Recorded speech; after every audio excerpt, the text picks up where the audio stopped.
Honorable members, let us pray. Lord, the God of righteousness and truth, grant to our King and his government, to members of the Legislative Assembly, and to all in positions of responsibility, the guidance of your Spirit.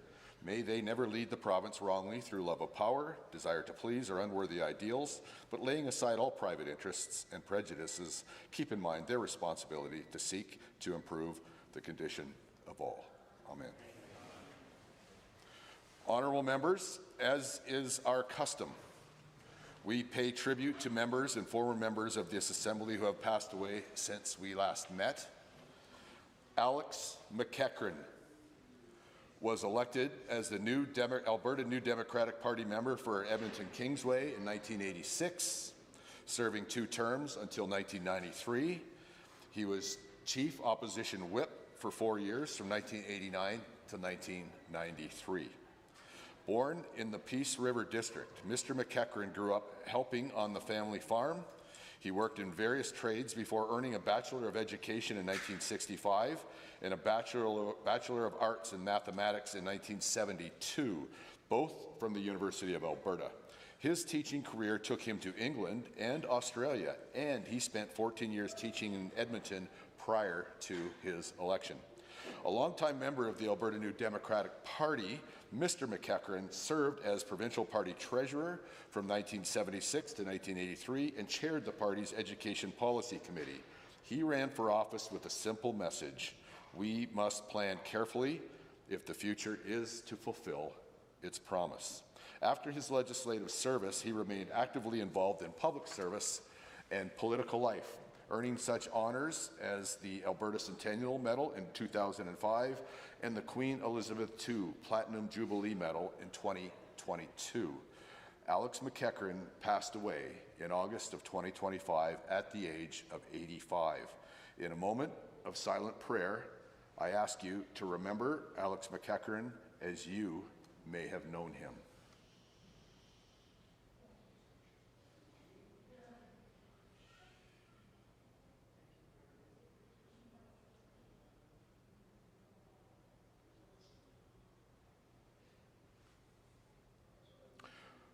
Rest eternal, grant unto him, O Lord, and let light perpetual shine upon him. Amen. Honourable members, it being the first sitting day of the week, we will now be led in the singing of our national anthem by Michael Peters. I invite all to participate in the official language of their choice. O Canada, our home and native land, true patriot love in all of us command. With glowing hearts we see thee rise, the true north strong and free. From far and wide, O Canada, we stand on guard for thee. God keep our land glorious and free.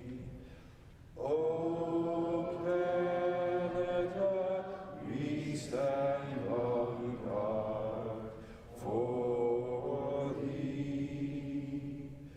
O Canada, we stand on guard for thee.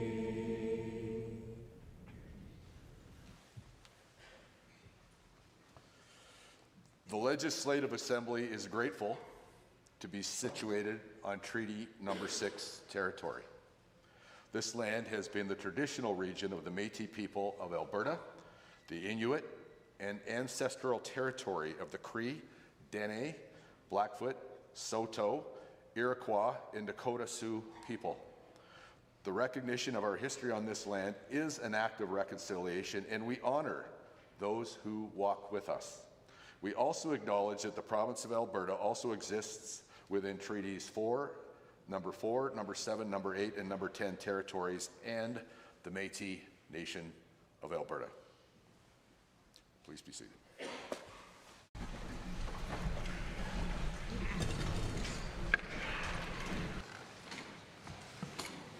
Introduction of visitors. Honourable members, seated in my gallery today are good friends of Alex McEachran. Former member Ray Martin and his wife, Evelyn David.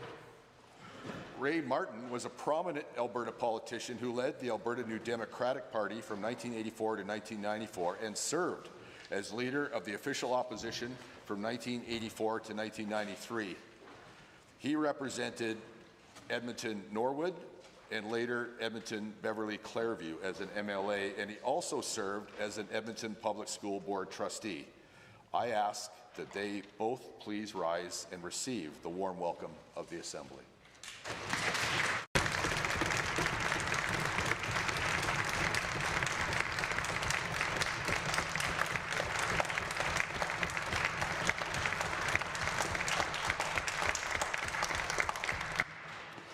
I'm pleased to introduce to you the Honourable Nick Milliken, former member of this Assembly and former Minister of Mental Health and Addiction. I invite you to please rise and receive the warm welcome of the Assembly.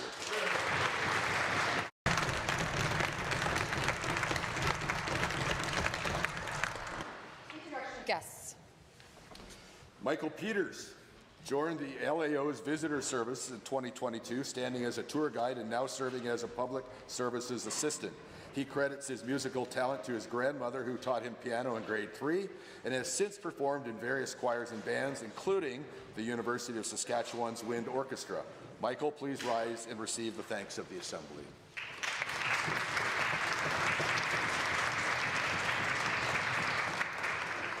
I am pleased to introduce you another former colleague of mine from a lifetime before this, former Calgary City Council Alderman John Marr and his daughter Olivia. John was elected twice to City Council and served from 2007 to 2013.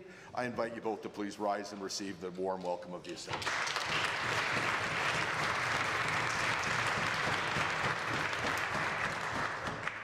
Honourable members, as many members are aware, this past summer saw many upgrades completed in this legislature chamber. Some of these changes are visible, such as the new members' microphones and refinished desktops, but much of that work was completed was to the hidden cabling and infrastructure located behind the scenes that most of us will never see. This work started shortly after the Assembly adjourned in May and was completed only a few weeks ago. Some members of the hard-working team that completed this work have joined us today. They are seated in the member galleries, and I ask them to stand as I call their names.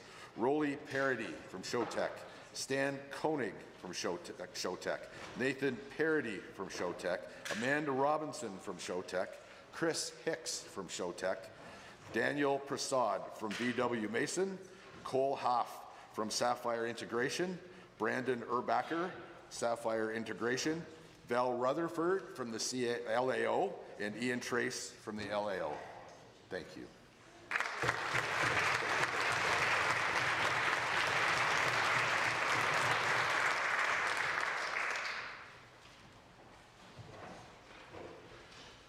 Minister of Assisted Living and Social Services. Thank you, Mr. Speaker. I rise to introduce to you and through you to all members of the Assembly, J.S. Roux, President and CEO of the National Access Arts Centre. The National Access Arts Centre is Canada's largest and leading disability art organization, empowering artists with disabilities to create, train, and showcase their work. I would ask that J.S. rise and receive the traditional warm welcome of this Assembly.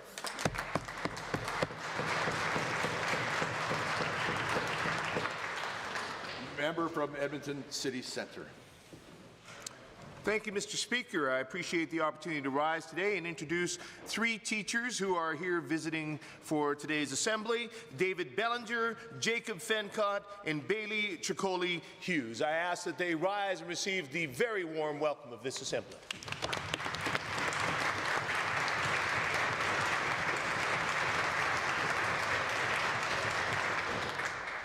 St. Albert. Thanks, Mr. Speaker. It's my pleasure to rise and introduce to you and through you two teachers, James Grondin, public school teacher, and from St. Albert, another one, Carly Wren, teacher at Ellerslie Campus and Vice President of Communications for ATA Local 37, and finally, high school student Owen Caldwell. He's from Sturgeon County. I ask them all to rise and receive the warm welcome of the Assembly.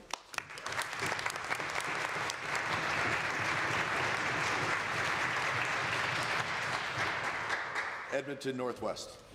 Well, thank you, Mr. Speaker. I'd like to introduce to you and through you a number of QP, I believe mostly education assistants.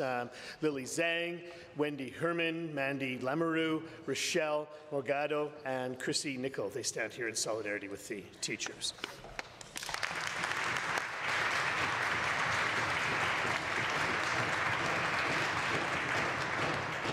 Edmonton Millwoods. Mr. Speaker, I have three guests here representing QP, Jackie Rowe, Rachel Rowe, and Samantha Poudrier. I'd ask them to rise and receive the warm welcome of this Assembly.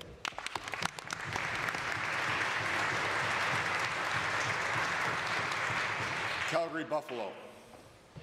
Speaker, on behalf of the members from Edmonton, Glenora, it's my privilege to introduce teachers Morgan Fewer, Lee Harrican, Daniel Petrowski, Mark Swerda, Kim St. Andre, and Laurie Hill and student Ravenhill. Please stand up and receive the warm recognition of this Assembly.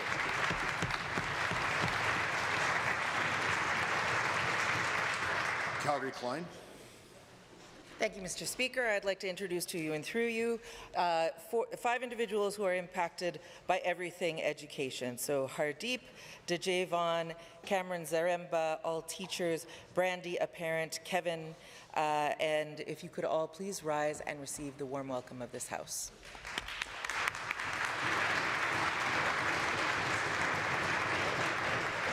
Canmore. Oh, Canmore. I said that wrong. My apologies. Camrose.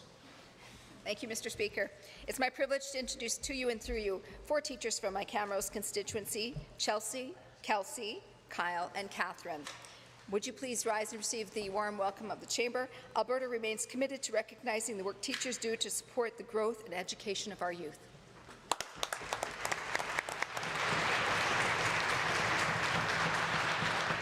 Edmonton, Beverly, Clairview. Thank you, Mr. Speaker. It's my privilege to rise and introduce to you and through you a number of teachers and their supporters, as well as 2 new elected trustees. We have Linda, Nicola, Chantel, Jessica, Carmen, Janet, Margaret, Dylan, Charlotte, Berlin, Kara, Rebecca, Norma, Christine, and Liam. If they could all please stand up and receive the traditional warm welcome of this House.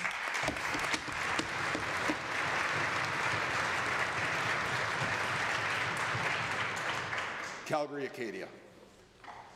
Speaker, I rise today to introduce through you and to you some amazing teachers and some students who have come today. So Geraldine Roswell, Shane Commode, Shannon Galloway, Megan Zambada, Sarah Wilson, Christina Lung, Jared McLeod, Catherine Lieb, wonderful teachers, and some students, Quinn Berman, Carly Voss, Charlie, and Katrina Cardinal. Please rise to receive the welcome from the Assembly.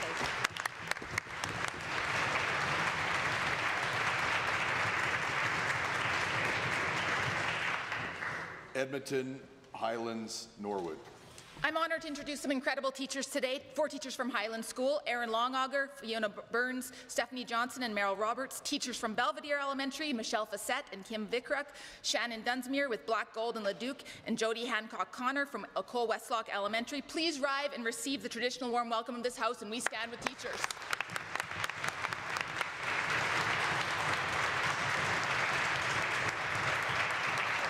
The Minister of Children and Family Services. Thank you very much, Mr. Speaker, and I'd like to introduce to you and to all members of the Assembly some good friends of mine, Tim Schindel and Rick Hamilton with Leading Influence. We had a great conversation over breakfast this morning about the incredible work that they're doing to help support elected officials throughout the entire province of Alberta. Please rise and accept the warm welcome of the Assembly.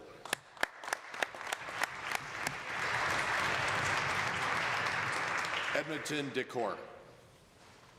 Mr. Speaker, it's my pleasure to rise and introduce you and through you to the members of the Assembly, Linda Lindsay. Linda is the school board trustee-elect and she won 70% of the votes. Audrey-Ann Orch, who's a teacher, and Owen Holloway, a teacher in my constituency. I ask all of them to rise and receive the traditional warm welcome of the Assembly.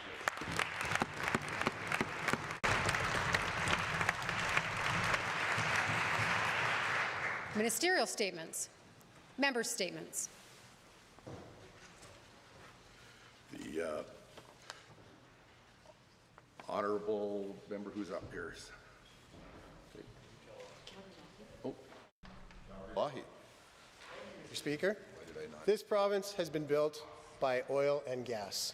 On this side of the House, we're proud of the innovation, the commitment, and hard work that has gone into pulling the most responsibly produced energy in the world out of the ground. I cannot say the same for the opposition. Our oil will continue to drive not just Alberta's economy, but Canada's for decades to come. Most reputable forecasters now push global energy growth to 2040 and beyond. This demand will not fall off a cliff afterwards, especially with more than 6,000 uses for bitumen beyond combustion. Beyond uses, it's about what our oil can do for us. It builds our hospitals, our schools, our roads, employs hundreds of thousands of Albertans, and lifts First Nations out of poverty. We have a goal of doubling our production. The problem is the 9 bad laws installed by the Trudeau government, which have been cheerleaded by the Alberta NDP and were designed to keep our oil in the ground. Those laws are still there. They've chased away tens of billions of dollars in investment in energy infrastructure, Mr. Speaker. Industry has stated time and time again the only reason there is no business case is because of these unconstitutional laws. The Trans Mountain Pipeline expansion has proven the demand for our oil with record exports, but it will soon be at capacity. Our Premier, Minister of Energy and Minerals, and Minister of Indigenous Relations have announced we will do the preliminary work to prove the business case and the positive impacts of a pipeline to Canada's northwest coast. It will then be up to private industry in partnership with Indigenous communities to build the pipeline. This pipeline can turn Canada into an energy superpower, and we are proud to lead the way, Mr. Speaker. Hear, hear, hear. Edmonton, Beverly, Clairview.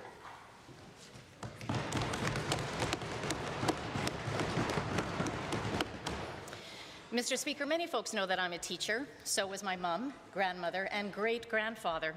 I didn't become a teacher just because of them, though. I became one because of Miss Riddell, Mr. Muir, and Miss Schiller, too.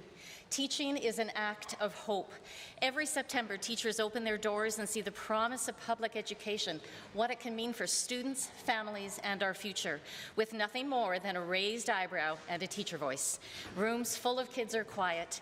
Dollar store supplies become science, and tough days can turn around. This is a profession grounded in reality, and right now, reality is sounding alarms. Overflowing classrooms, not enough textbooks or desks, curriculum rolled out without resources, more testing, teachers leaving, not enough subs, students, especially those who need more, slipping through cracks. For years, teachers have told truth to a government that blames instead of believes, that funds attack ads instead of classrooms. Government should applaud teachers for MacGyvering their way through chronic underfunding. But instead we hear about irreparable harm. Yet it is this UCP government that's done the harm, cutting per-student funding by thousands, slashing PUF, laying off EAs, and now refusing to track class sizes and calling teachers' demands unreasonable one day, yet confusing the next. Teachers' asks are clear. Smaller classes, wages that keep pace with inflation, and real supports for complexity. And because they're teachers, they've even made a plan. Teachers deserve fairness and respect, but this government doesn't bargain in good faith. It chases its own predetermined outcome. Instead of negotiating, the UCP tables back-to-work legislation, threatening rights instead of upholding them. Those are their choices. Ours are different. To stand with teachers, students, and families every single step of the way. Solidarity.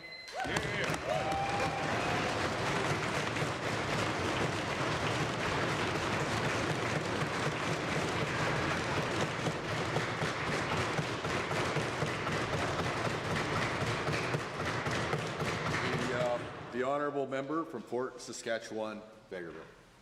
Mr. Speaker, today I rise to speak on an issue that affects thousands of Albertans and their families. one that is both deeply personal and urgent to me. I'm proud to have introduced and seen the passage of Bill 201, a vital piece of legislation that ensures every school in Alberta stocks epinephrine auto-injectors. This legislation mandates that schools have policies to reduce risks, train staff, and respond quickly in emergencies. It also requires school boards to develop anaphylaxis policies, provide regular training, and create care plans for students with severe allergies. Most importantly, it allows staff to administer epinephrine in emergencies even without prior consent. These steps can truly save lives. Building on this foundation, I was equally proud to support Motion 518, which calls for a government review to expand access to epinephrine auto-injectors to school buses, businesses, fire departments, and emergency services. I want to thank the Minister of Primary and Preventative Health Services for her ongoing support of this initiative. Severe allergic reactions can help suddenly and without warning, making wider access to these life-saving devices essential for protecting our communities. Sadly, a recent tragedy in British Columbia reminds us of just how urgent the issue remains. A young person suffered a severe allergic reaction while away from home and without access to an EpiPen. Despite immediate efforts to call emergency services and provide care, the reaction proved fatal. This heartbreaking event has left a family and a community in mourning. My deepest sympathies go out to all those affected by the loss. This tragedy is a painful reminder of the daily risks faced by people that have life-threatening allergies. No family should ever have to endure such a loss. It strengthens my resolve to continue advocating for stronger policies and increase awareness and expand access to life-saving medication. There's more work to be done, and I remain committed to work alongside my colleagues, health professionals, and communities to ensure that no family faces such a loss ever again. Thank you, Mr. Speaker.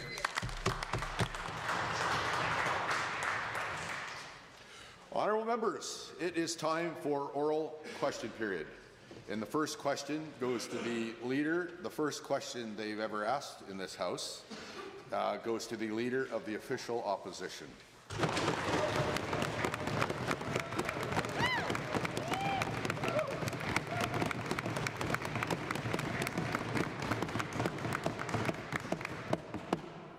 Thank you, Mr. Speaker. It is a great and humbling honour to rise for the very first time in this chamber. And for my first question, well, we'll start easy. Teachers have been ringing the alarm bell about class size and complexity for years. Yet this government did not include these conversations in any of their negotiations with teachers, and in fact explicitly excluded them from their mediation offer. So the simple question is, does the Premier now believe that class size and complexity are a problem in public education, and when did she come to this realization? Good question.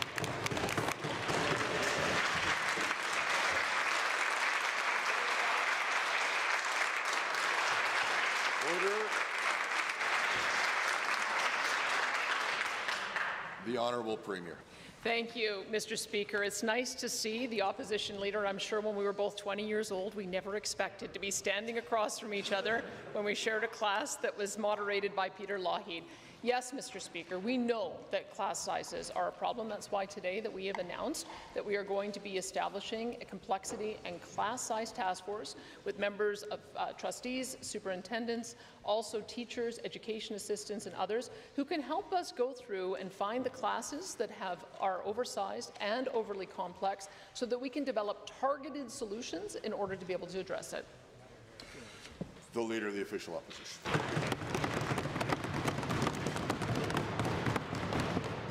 You know, Mr. Speaker, this government loves its task forces. But we don't need a task force on this. We just need to understand what's happening and listen to teachers. I could go on forever, and I probably will later today, about what we've heard from teachers. The elementary school teacher in Southeast Calgary who has 3 students who require being within arm's length of a grown-up at all times, plus 42 other students in a grade 4 classroom with no EAs. Yet for years, the government wouldn't even talk about class size, and indeed, this government stopped reporting on it. Why hasn't the Premier acted long before now? Thank you, Mr. Speaker. We need to report on class sizes in a different way because the Auditor General found that the $2 billion spent by that government actually didn't result in any meaningful reduction in class sizes. They went up from 18.4 average class size to 20.4. So we're going to go through and we're going to be systematic, Mr. Speaker. We're going to look at the 158 schools that are overpopulated, get down to the individual classroom, look at the individual classroom complexity, and we're going to work with the school boards to assign the teachers and education assistants they need. Right. Leader of the Official Opposition.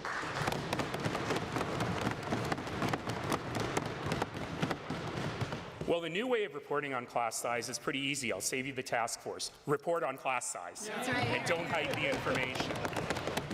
Parents across this province are worried. They're worried that their kids aren't getting the best public education, let alone in the world, in Canada. They're worried that with huge class sizes, an ideological curriculum, more complexity, and unsafe schools, our kids are falling further and further behind.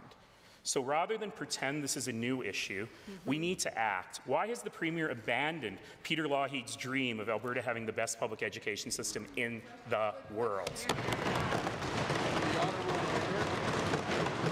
Thank you, Mr. Speaker. We just announced this morning that we will be reporting on class sizes. So we have an area of agreement with the Leader of the Opposition on day one. That's very promising, Mr. Speaker. I should also say that when I came in, I looked at where we were at with the amount of money being spent on education, with some of the changes that had been made, and we have made a number of changes that has increased funding 33% since 21-22, Mr. Speaker. That is more than inflation, more than student population growth, and we're going to do a lot more, Mr. Speaker, with this new agreement that we're going to have with the teachers. The Leader of the Official Opposition for the second set of questions.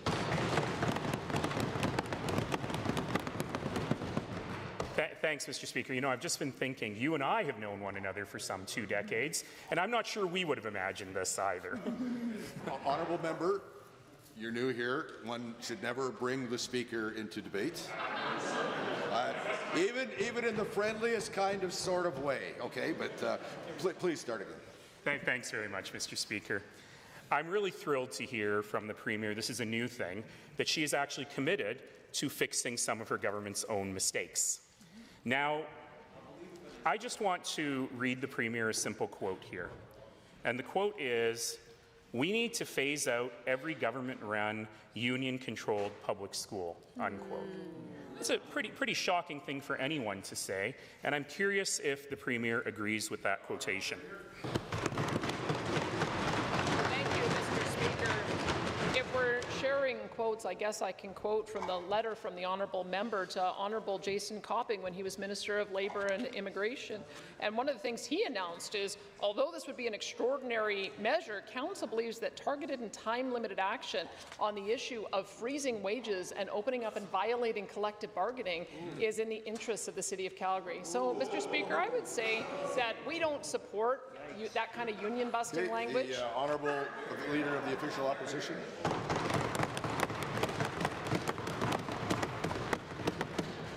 The Premier is a remarkable deflector, and I know that this is question period, not answer period, but let's try this again. When the Premier wrote those words herself, she'd already been a school board trustee, fired. She'd already been the Leader of the Opposition, crossed the floor, lost her nomination meeting, and she was at that time a well-known media commentator, fired later.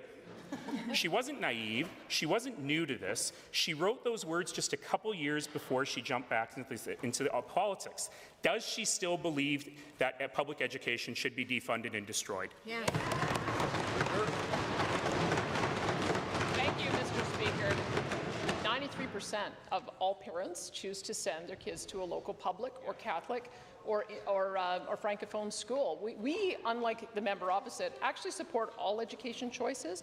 I know that he and his party want to defund independent schools, which would mean limiting the options for those of Sikh faith, of Muslim faith, of Jewish faith, of Christian faith.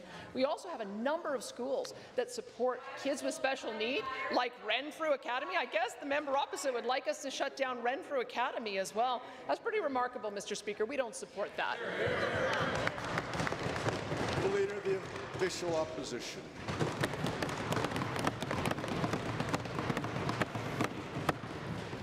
So that answer indicates that indeed the Premier doesn't believe in public education. That's right. And so, let's give her one more chance to correct the record. If Albertans can't trust what the Premier wrote before, how can they trust what she says today? That's right. Under the Premier's watch, public education funding has fallen to the lowest per capita in the nation. Meanwhile, the Premier has written that 95% of public school graduates receive, quote, no capacity to think, unquote.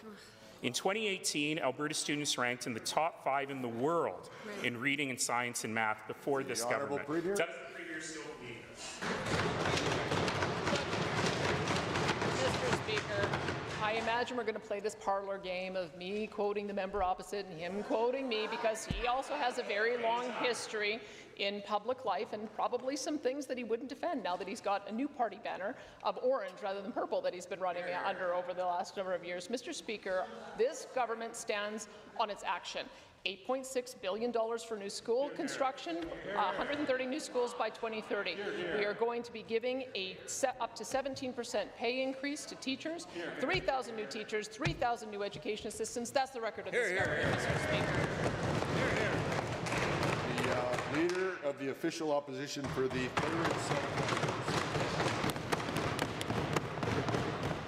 Oh, Mr. Speaker, I'm not afraid of my record. I will put my record up against this government's record every day and 3 times outside. And speaking of their record, teachers signaled very openly more than 2 years ago that they needed to negotiate class sizes and complexity to come to a deal. The government ignored them. When teachers overwhelmingly rejected the deal in the spring, the government had all summer to come up with a counter-offer. Instead, they took summer vacation. They sent the teachers back the same deal with the COVID results. Why did the Premier engineer this strike? Thank you, Mr. Speaker.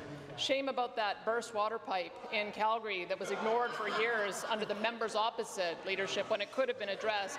I'm looking forward to sharing conversations about previous records, Mr. Speaker. When it comes to the issue of classroom complexity and classroom size, the member opposite... Members, we heard the question just fine, and let's hear the answer as well. The member opposite well knows that we are the funding partner in education, and we give dollars to local school boards, 61 of them, so that they can make their own choices about whether they need to hire teachers or education assistants or make some other choices in how they spend their dollars getting the professionals that they need. What we have heard from school boards is that they do not want to be hemmed in. Leader of the Official Opposition.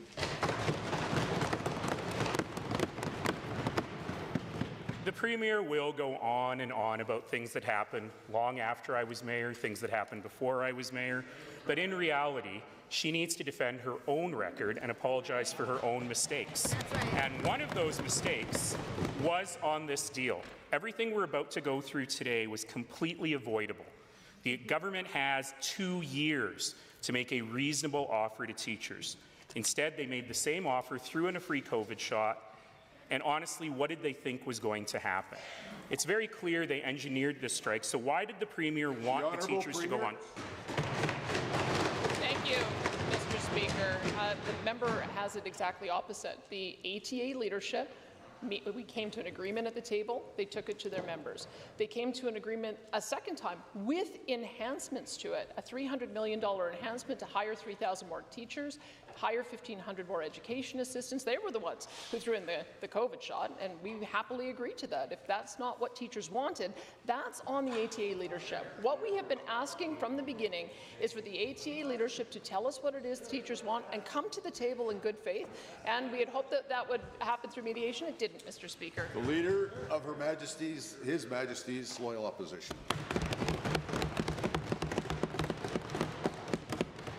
The teachers have been exceedingly clear on what they're looking for. They've even made infographics for the government to better understand it. This government refuses to accept responsibility for anything. Former Conservative Education Minister David King said on Friday, quote, "The current government is abandoning democracy," unquote. In the throne speech, the government called itself, quote, "the freest jurisdiction in Canada," unquote. But the government clearly doesn't believe in the charter right to collective bargaining. That's right. So could the Premier please spell out for us today in the House which rights she'll defend and which ones she'll trim? Well, I don't know if David King is the person that the member opposite ought to be quoting, since he wanted to end the Catholics' charter right, constitutional right, to education, which we support because we support all educational options, Mr. Speaker. As I had mentioned, we have put a deal on the table that will hire 3,000 more teachers, 1,500 more education assistants. One of the issues that, of course, we face is that we've got to target our support to individual classrooms. I'd encourage the member opposite to watch the video that Chris Sims just did with a teacher. She's got 4 classes with 31 kids in them. One of them has 16 kids who are coded or ELL. That's the classroom we need to fix. The honourable member from Edmonton-Whitemud. Mr. Speaker, Alberta parents want their kids back in the classroom, but they want those classroom conditions to be far better than they are now, with smaller class sizes and more supports. Instead, the UCP has spent the past 3 weeks refusing to talk about those very things. So, Alberta parents, it turns out the UCP locked your kids out of school for nothing. They're forcing teachers and your kids back to the same conditions that got us here in the first place. Will the Minister of Education explain to parents why in 3 weeks he couldn't come up with a single new offer to teachers to improve the classroom conditions that his government created? The Honourable Education Minister. Well, Mr. Speaker, I'm happy to take the opportunity to inform Albertans that we hear their concerns when it comes to increased challenges in our classrooms, and more importantly, that we're going to work to addressing them and solve those issues. We've put an offer on the table. I'm about, I don't know, 3 meters away from that honourable member, and I can't really hear clearly what he's saying. Certainly heard the question fine. Let's hear the answer. And Mr. Speaker, we'll be hiring 3,000 additional teachers and 1,500 EAs to help improve conditions in our classroom. As well, we're moving forward with the largest school capital build in Alberta history that will build and renovate 130 new schools. Mr. Speaker, we will get the job done they expect. Edmonton-Whitemud.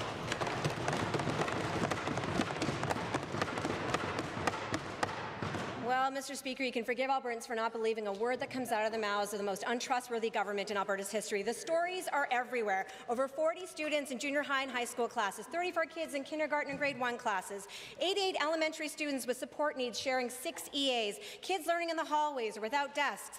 But the Minister of Education has the nerve to say class sizes don't matter? What an insult to Alberta parents, teachers and students. Will the Minister apologize for telling Albertans that kids learn just as well in hallways as they do in classrooms? Speaker, that's a ridiculous comment. I never suggested that students are best positioned to learn in hallways. I'm sure the member will apologize. Mr. Speaker, if the member cared to take a moment and look at the research with respect to class sizes, the member would know that class size limits are only effective in the K-3 cohort when they're able to be below a 15 student level. That's the scientific information and research that exists today that's been widely recognized, Mr. Speaker. That being said, we will be hiring additional teachers. We will be hiring more EAs because our students deserve the very best. Honourable member. The minister once again said that class sizes don't matter. The funny thing about funding the education system properly is so there's enough teachers and EAs to support all students. Well, that's just the UCP's responsibility as government. That's their actual job. Teachers shouldn't have to bargain for the UCP to do their job.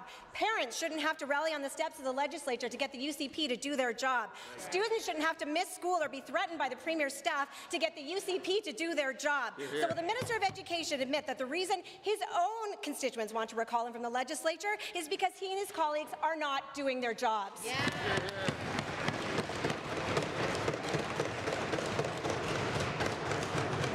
Mr. Speaker, I'm happy to have the opportunity to talk about the $8.6 billion initiative that we've brought forward to build and modernize 130 new schools. I'm proud to talk about our changes to the funding formula, where we moved from a 3-year weighted moving average to a 2-year adjusted model that our school divisions were asking for. I'm happy to report that we're hiring more teachers, more EAs, as our school divisions have asked for, and I'm proud to report that we'll be taking a deep dive into the issue of aggression and complexity in our our classrooms because students deserve it and teachers should not be harassed for doing their job.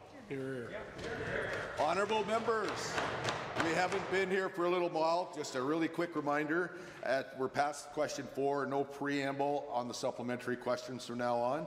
And with that happy news, the honourable member from Calgary-Beddington.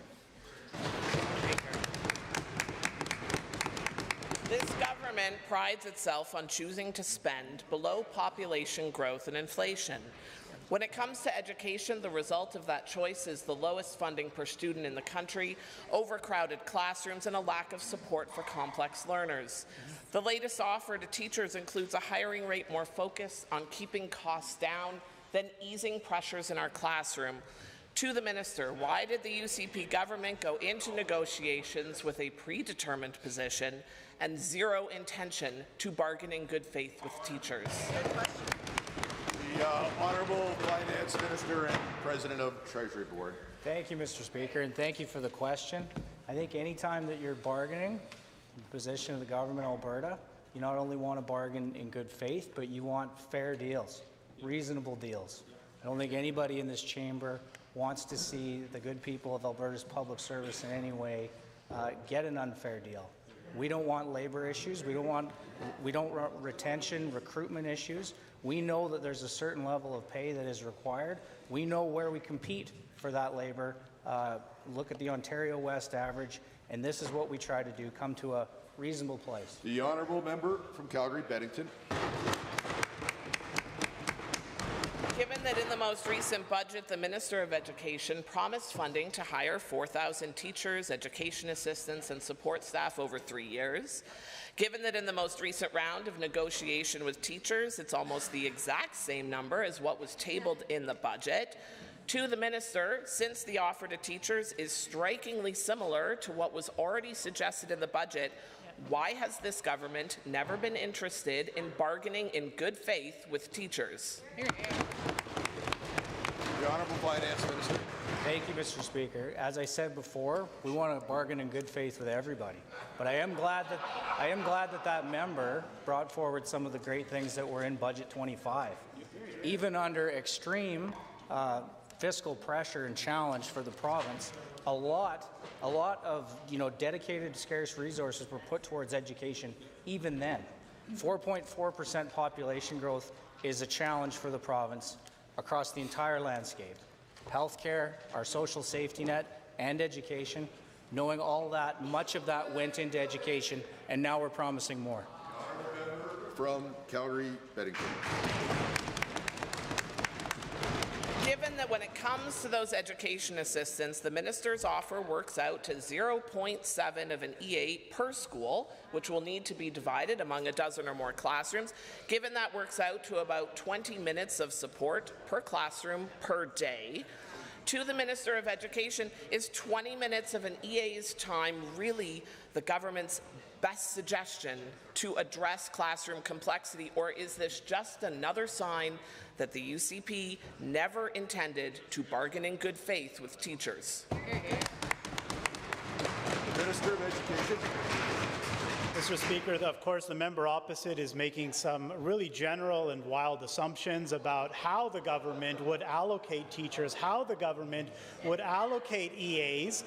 They're just assuming that there would be an equal distribution. And as the Premier has noted, we want to make sure that we're able to look precisely at schools and classrooms that need additional assistance, and we're able to direct resources to those classrooms where students need the additional help. That's going to be our approach, Mr. Speaker, because we firmly believe that every child should receive the support that they need. Point of order is noted at 2:13. The honourable member from Grand Prairie, Wapiti.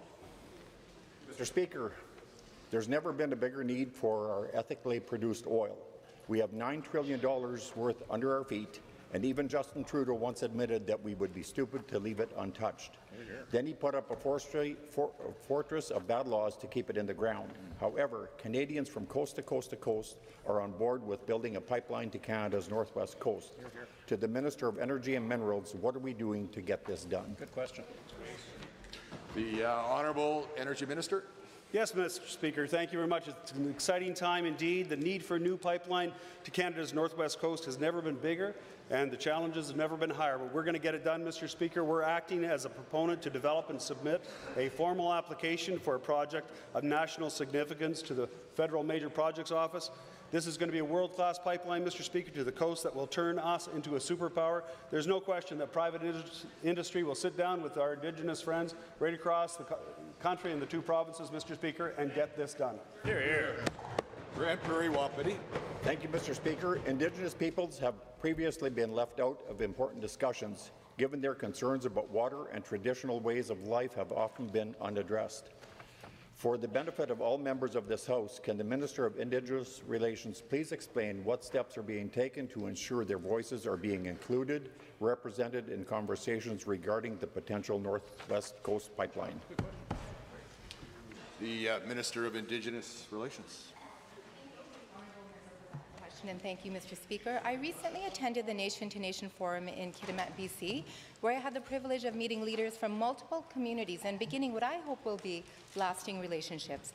In these conversations, they emphasize the need for transparency and trust. Moving forward, I intend to ensure that these communities are meaningfully engaged and that their concerns are heard so they directly benefit from economic opportunities. Honourable Member. Thank you, Mr. Speaker, and thank you to the Minister for the answer. Given all of these great impacts to Canada's economy are pushing us to energy superpower status and a pipeline's potential to drive investment to much-needed economic reconciliation to First Nations communities, and given that 72% of Canadians and 77% of Albertans see the importance of new pipelines in Canada's economic future, we continue to struggle to be heard by Ottawa and BC. To the Minister of Energy and Minerals, what is the business case for this pipeline? The Honourable Energy Minister. Thank you, Mr. Speaker. Well, there's no question. The business case is there. Trans Mountain proved that in just a few short months, Mr. Speaker. Since the day TMX became operational, we've pumped out record levels of oil, and, Mr. Speaker, it's the most responsibly produced oil on the planet. Asia is, quite frankly, the biggest benefactor, but all around the world, they want our heavy oil, Mr. Speaker. They know it makes 6,000 products. They know it's ethically produced. We're committed to doubling our production. The challenge is, Mr. Speaker, there's 9 bad laws from the previous Prime Minister, and we're hoping this Prime Minister does something better, because he chased billions away, Mr. Speaker, in investment. We're getting billions back. Thank you. The Honourable Member from Lethbridge West. During the ongoing teacher strike, this government's only plan for parents was grade-inappropriate homework curricula. The government expected parents and families to teach it to kids for weeks rather than do their job and get a deal done with the teachers. Many parents in Lethbridge have told me that this UCP government failed them and their kids. Why has the Minister of Education failed to get a deal at the bargaining table with teachers? The Minister of Education. Well, Mr. Speaker, I was very happy that the hardworking individuals at Alberta Education were able to put together some helpful resources to assist parents during this time of uncertainty. Our priority is always and will remain with our children to ensure that our children are not put in the middle of this labor disruption. That's why we created the Parent Toolkit, so that students can continue with their learning progression. Of course, student academic learning is significantly disrupted by this strike, and we want to do everything we can to mitigate that. Honourable Member.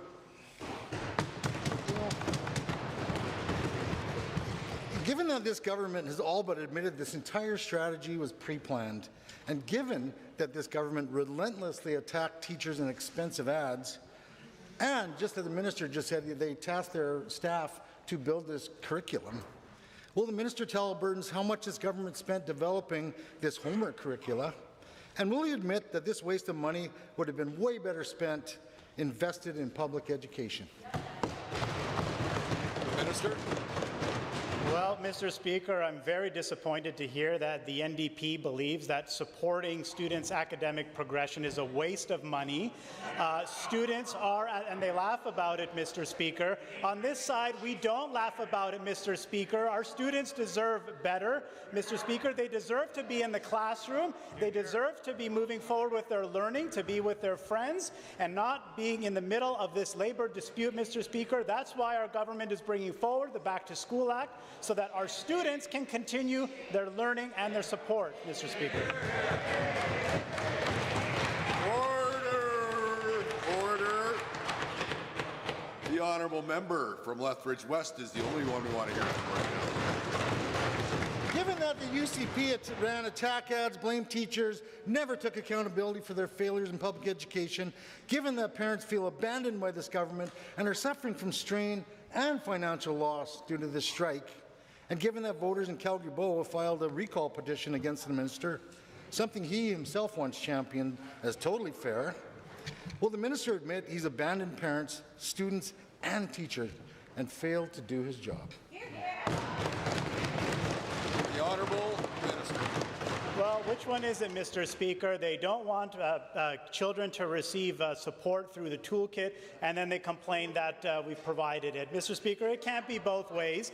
Mr. Speaker, our priority is to ensure that students are supported in the best possible way. The best possible way for students to be supported is to be back in school, Mr. Speaker.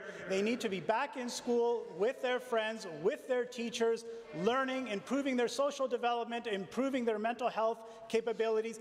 Those are our priorities, Mr. Speaker, and we will make sure we get the job done. Honourable members, it's now the turn of Calgary Curry. Thank you, Mr. Speaker. The misinformation campaign continues from this government attacking teachers and funded by taxpayer dollars. It's shameful, and despite the minister's attempt to discredit the Teachers Association or to claim that class sizes don't matter, parents are not buying it. The waiting lists, hours-long bus ride, the lotteries for the community school, and the overflow to the overflow is damning, Mr. Speaker. Does the minister think his government's spin will convince parents the calamity facing our education system was all just a fever dream? The Honourable Education Minister. Well, Mr. Speaker, first and foremost, there's no spin, and I'm happy to talk at length about the work that this government is doing. If you want to hear spin, of course, just listen to the member who's talking about attack ads. I've certainly never seen any, Mr. Speaker. I'm not sure what the member opposite is referring to. When it comes to our record, Mr. Speaker, we are investing $8.6 billion to build and renovate 130 new schools. Mr. Speaker, when they were in government, they didn't make such an effort. In addition, we're funding to support our complex classrooms. We're funding to hire more teachers and more EAs, Mr. Speaker. We will get the job done. I'm not sure how you want to spin an $8.6 billion commitment to build and renovate schools, but I'm sure they'll find some creative way to do it. Honourable Member Calgary Curry. This strike is a testament that our education system is at a breaking point, and teachers have clearly had enough. And given parents desperately want their kids back in the classroom, but only if it's safe and conducive to their mental health and learning success, and given that many teachers are parents too, whose salaries have not kept up with soaring cost of living, does the minister agree with this side of the aisle that investing in our kids, this province is... We heard the last answer. We'd like to hear this question. That member has the floor. Thank you. Does the minister agree with this side of the aisle, Mr. Speaker, that investing in our kids, this province's future, is worth it? Will he make the clarification between commitment and action?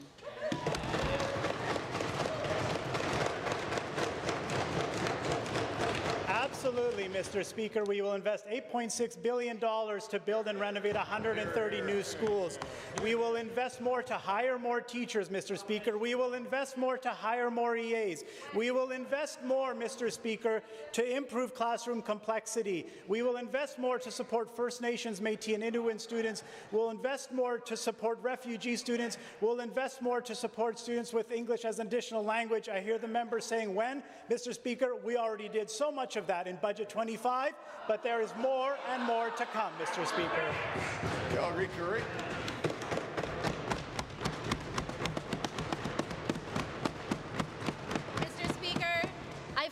52 kids in a Math 10 class, so many students in a Chem 20 class that it's a fire hazard, and affordable lunch programs ending because the cafeteria has become a classroom.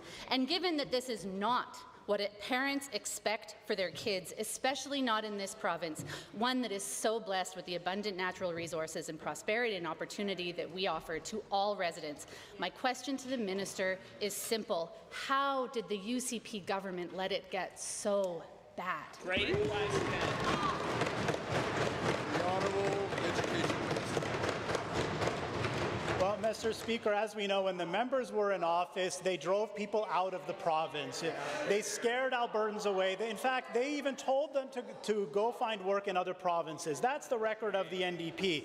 However, since our government has taken office, we've restarted the economy and we've made Alberta a place of opportunity again.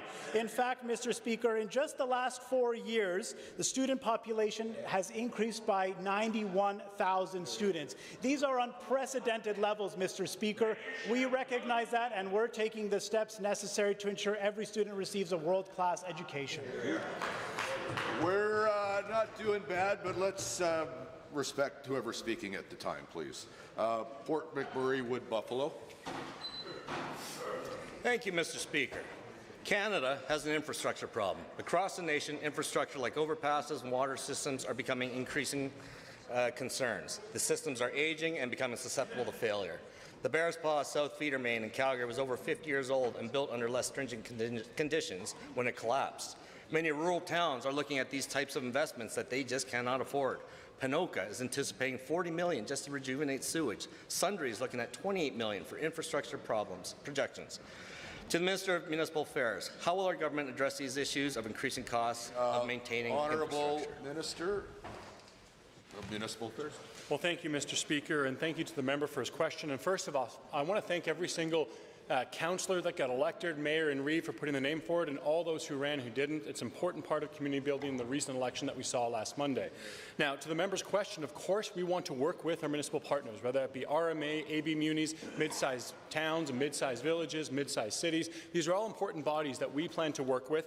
They have an important job to do. It's not our job, Mr. Speaker. They need to make sure core services are provided, and anything that works to that end, I'm happy to work with them on. They're important key providers of services, and the province is their partner. The Honourable Member.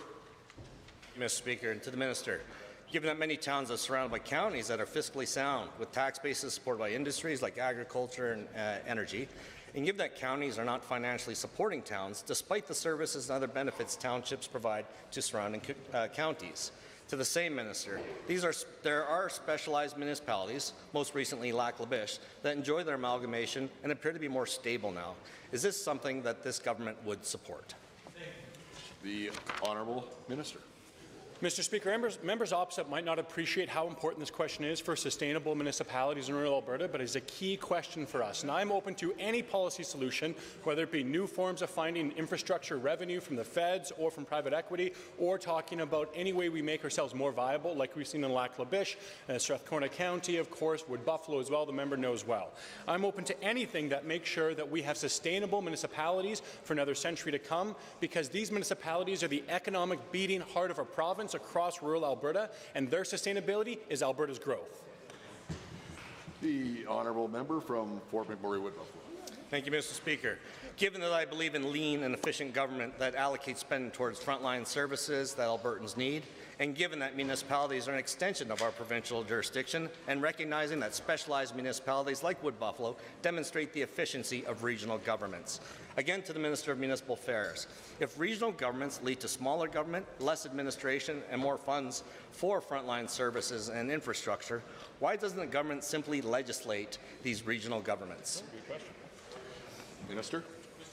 We already have within the MGA the ability for municipalities to choose to amalgamate where it makes sense for them, to find common resources and pull them together so that we can see rural and urban communities living in the same area where that town, that hamlet, that village is the economic center with Main Street for the entire community of the surrounding county. And I'm open to conversation with any municipality that says they want to look at this path going forward. Mr. Speaker, the viability of our rural municipalities and our small towns across rural Alberta is so key to this Alberta government. We believe as Conservatives that the path forward is a strong rural Alberta with investment happening across this province in every single corner. Mr. Speaker, we'll partner with them to that end. The honourable member from Edmonton, McClung. Thank you, Mr. Speaker. I've met numerous former Conservative voters while door knocking this weekend. They angrily told me that teachers have the right to strike and that legislating teachers back to work destroys the fair negotiating process they expect any government to abide by.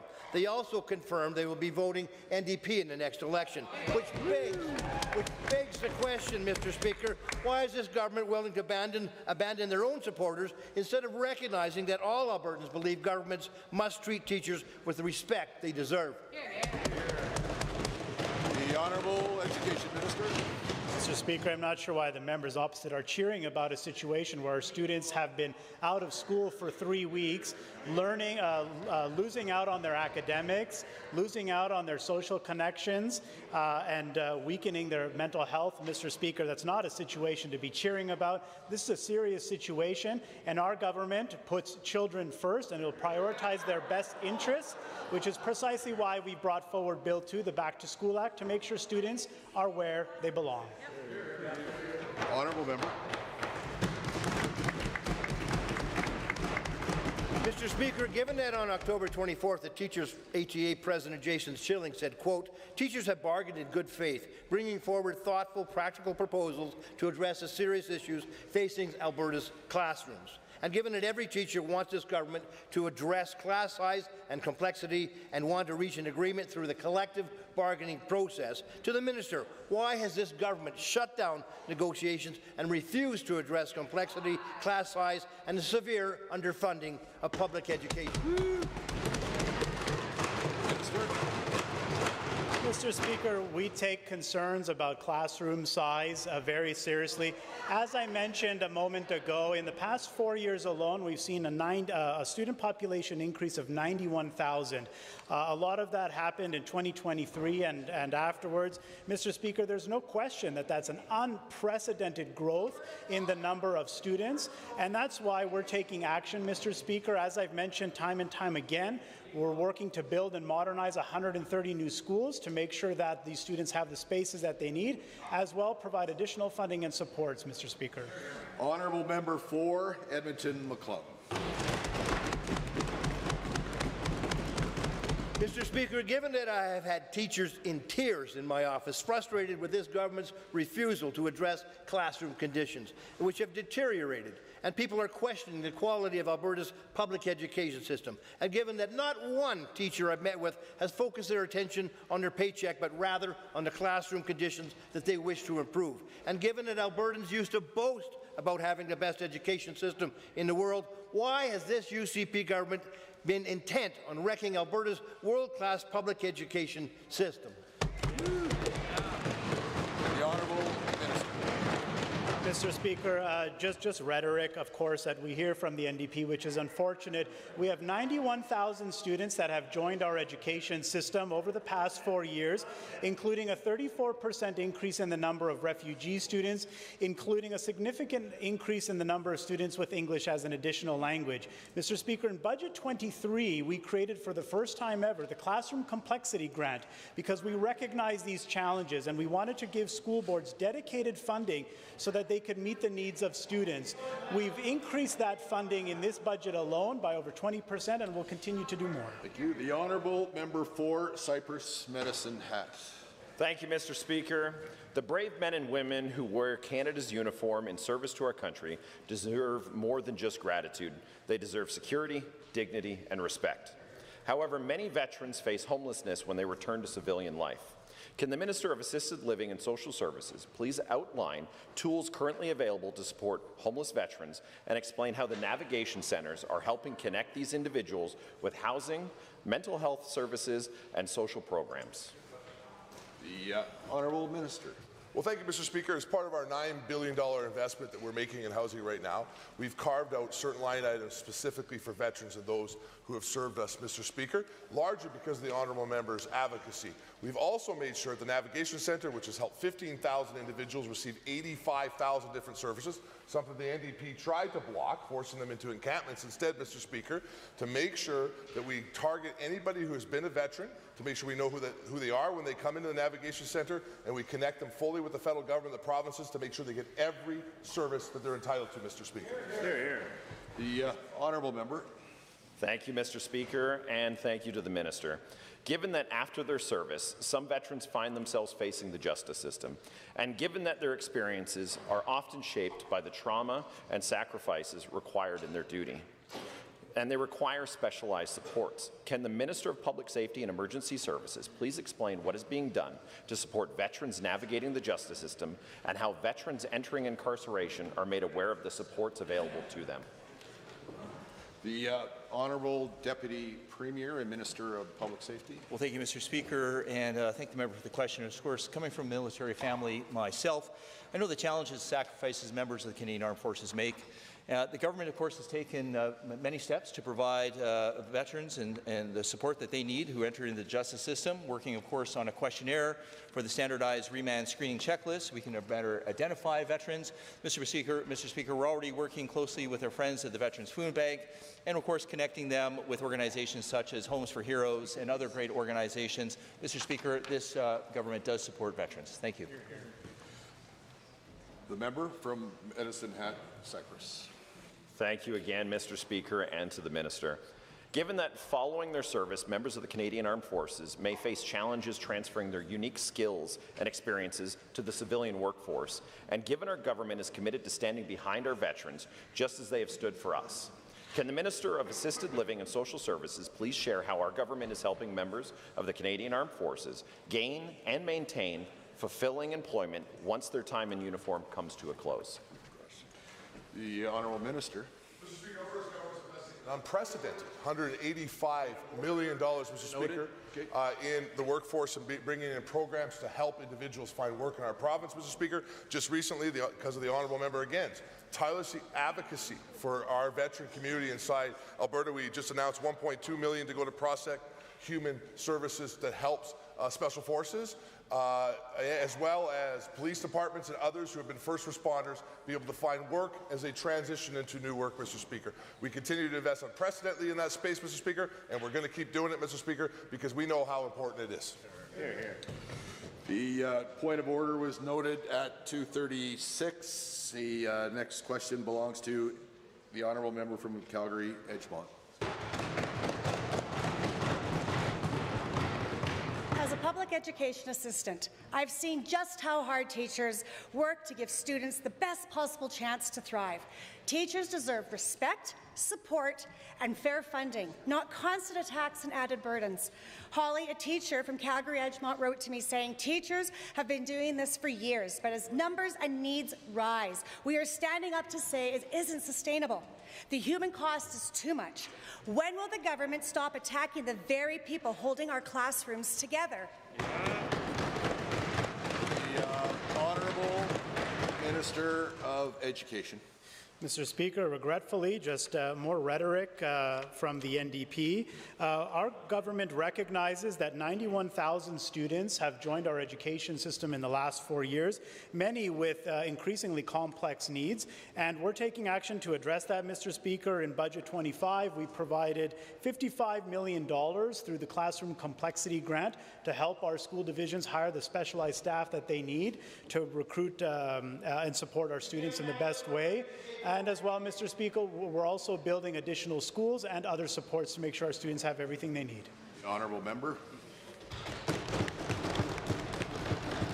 Given that Cassia, a Hawkwood parent, wrote, "Alberta is an economic driver of this country. It's time we acted like it and started leading again, starting with how we fund our schools."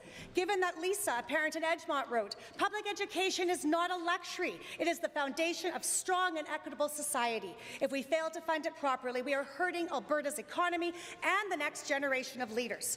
Will the Premier stop treating education as an expensive cut and start recognizing it as the most important investment in Alberta Alberta's future?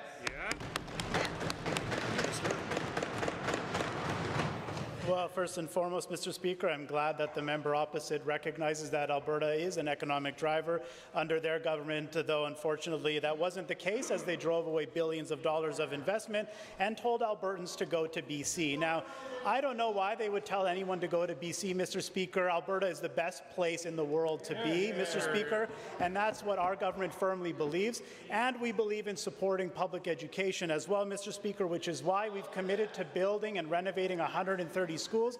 That's why we've committed almost $10 billion to fund public education, including increased supports to help students with complex needs. That's our record, Honourable Mr. Speaker. member from Calgary-Edmonton. Given that Alberta's classrooms are more complex than ever, and given that Katharina, a grade 10 student from Calgary-Edgemont, wrote, my class size used to be 20 to 25 kids. Now there are sometimes more than 40. Students like me cannot get the help we need. When will the government stop denying what every parent, teacher and student can see, that overcrowded, under-resourced classrooms are failing Alberta's students? Minister. Mr. Speaker, respectfully, I'm not sure what the member is talking about. We agree with the concerns that the member has said. I've talked at length about increasing complexity. Honourable members, I'm sure you have a lot to say. There's a room in the back to say it, or we could listen to the person that has the floor. Mr. Speaker, I've said on numerous occasions, just today, in fact, and throughout the weeks and months, that indeed our classrooms are becoming more complex. Indeed, we are seeing a record number of students enrolling in our education system. Indeed, class sizes are increasing, Mr. Speaker. I mentioned a moment ago, 91,000 students in just 4 years. We recognize these concerns and we're taking action to address them.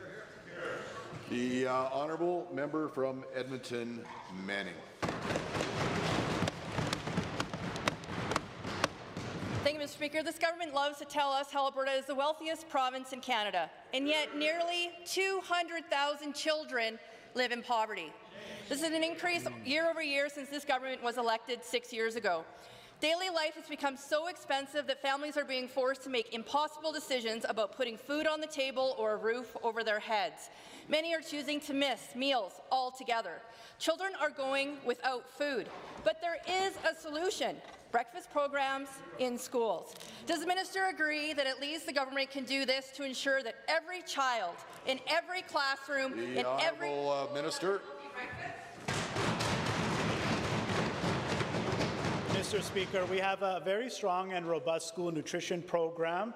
We provide a significant amount of funding to our school divisions to help them find the best possible partnerships and the best possible organizations within their respective communities to support the nutritional needs of students. It goes without saying, Mr. Speaker, that no student can learn on an empty stomach, and that's precisely why we've continued to provide support through the school nutrition program so that students have that support so that they can focus on their learning. Edmonton, Manning. Thank you, Mr. Speaker. Given that nearly 40% of children live in food-insecure households, and given that the number of food bank visits has risen over 90% in the last 5 years, and given that poor nutrition seriously affects a child's education, health, and future, and given that the current government has not expanded on the program that was initially piloted in 2016 under the Notley government, I will ask the minister again, will this minister commit to every child in every classroom, in every school, having a healthy breakfast in the morning? Yes or no? Education Minister. Well, Mr. Speaker, as I noted, of course, students can't learn on an empty stomach, and we're proud to support nutritional programming. As I mentioned, I think the best way for this to be delivered is to provide funding to our school divisions. There's a lot of very unique partnerships that they can create in their local communities, different organizations in different parts of the province. So a flexible approach, I think, works best here, and that's what we continue to support. And we want to make sure that students have their nutritional needs met so that they can meet their academic needs as well. The honourable member from Edmonton, Manning.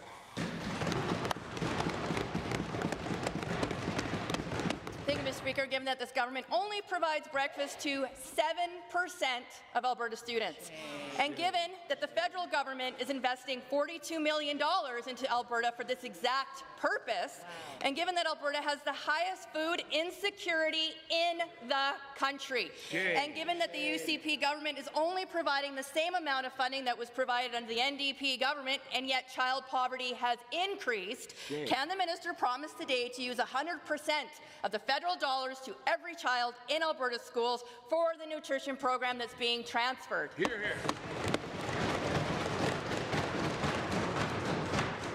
The Honourable Education Minister. Yeah, Mr. Speaker, we are working with the federal government who have provided supports to many of the provinces, including Alberta, to strengthen and support school nutrition. We're working with them and finding the best possible way to allocate these dollars to support students in most need. And that's something that we'll continue to do, Mr. Speaker, because we absolutely believe in the importance of students having their nutritional needs met, and we'll continue to work with the federal government and our school divisions to ensure that we achieve that goal. Honourable members, the 30 seconds, we will continue with members' statements. Please move as expeditiously and quietly as you can.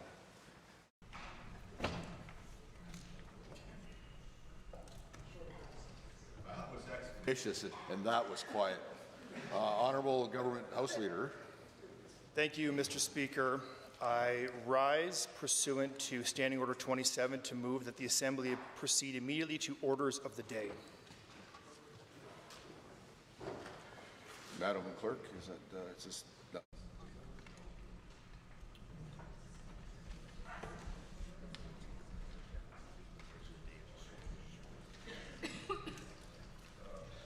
Members, according to Standing Order 27, the Government House Leader has moved a motion under Standing Order 27 that the Assembly proceed immediately to orders of the day. This type of motion is known as a superseding motion, which may be moved without notice and may interrupt the current business.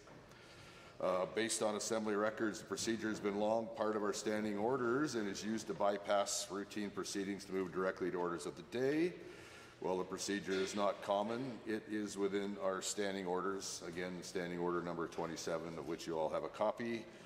I refer members to pages 548, 549 of the House of Commons Procedure and Practice, 3rd edition, in particular the following passage. If the motion is adopted during routine proceedings, the item of routine proceedings then before the House and all further items under routine proceedings and requests for emergency debates are superseded and stood over until the next sitting, and the House moves immediately to orders of the day. No points of order may be entertained once the Speaker has put the question to the House. In accordance with Standing Order 18.2, a motion under Standing Order 27 is not debatable. So on the motion from the Government House Leader under Standing Order 27 to move directly to orders of the day, are you agreed? Say aye. Aye. Any opposed? Say no. No. I would say the ayes have it, and the ring the bells, please. Yes. The division has been called. Thank you. I appreciate the help.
members, there's been a motion based on Standing Order 27 to move directly to orders of the day, and you've been called for a standing vote.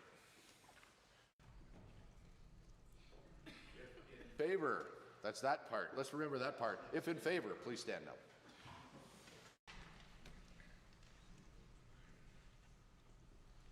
Ms. Smith, Honourable Mr. Sigurdsson, Honourable Mr. Nicolaides, Honourable Ms. Schultz, Honourable Mr. Williams, Honourable Minister LaGrange, Honourable Mr. Horner, Honourable Mr. Scow, Honourable Mr. Ellis, Honourable Mr. Amory, Honourable Mr. Newdorf, Honourable Mr. Lowen, Honourable Mr. Wilson, Honourable Mr. Jean, Honourable Mr. Dreeshen, Honourable Mr. Nixon, Mr. Wright, Mr. Rosewell, Honourable Mr. Turton, Honourable Mr. Yassine, Honourable Ms. Furr, Honourable Mr. Jones, Honourable Mrs. Sani, Honourable Mr. Hunter, Honourable Mr. Nally, Honourable Mr. Long, Honourable Mr. McDougall, Honourable Mr. Boychenko, Mr. Stephan, Mr. Van Dyken, Ms. Pitt, Mr. Sear, Mrs. Johnson, Mr. Wiebe, Ms.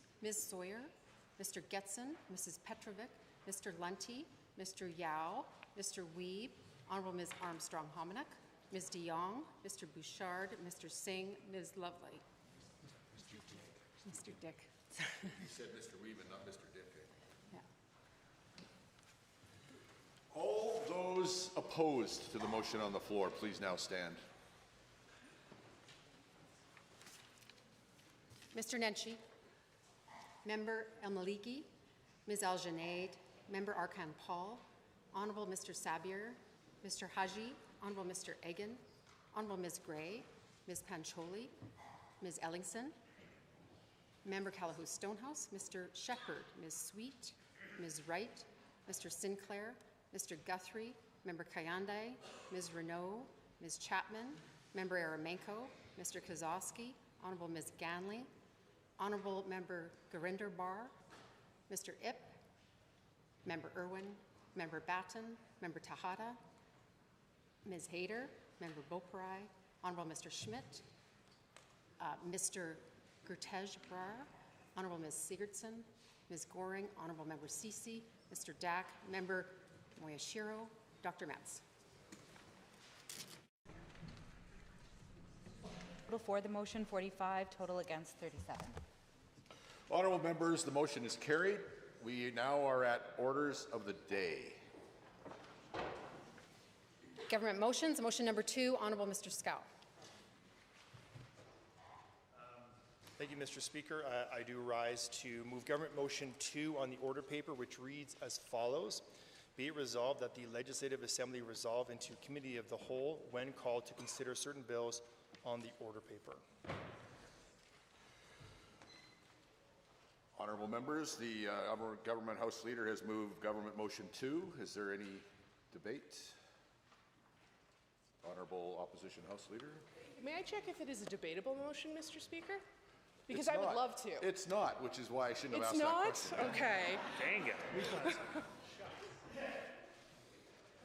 All those in favor of Government Motion 2, please say aye. Aye. All those opposed to Government Motion 2, please say no. No. The ayes have it. There's a division. Ring the bells, please.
Honourable members, on Government Motion 2, would all those who are in agreement please stand?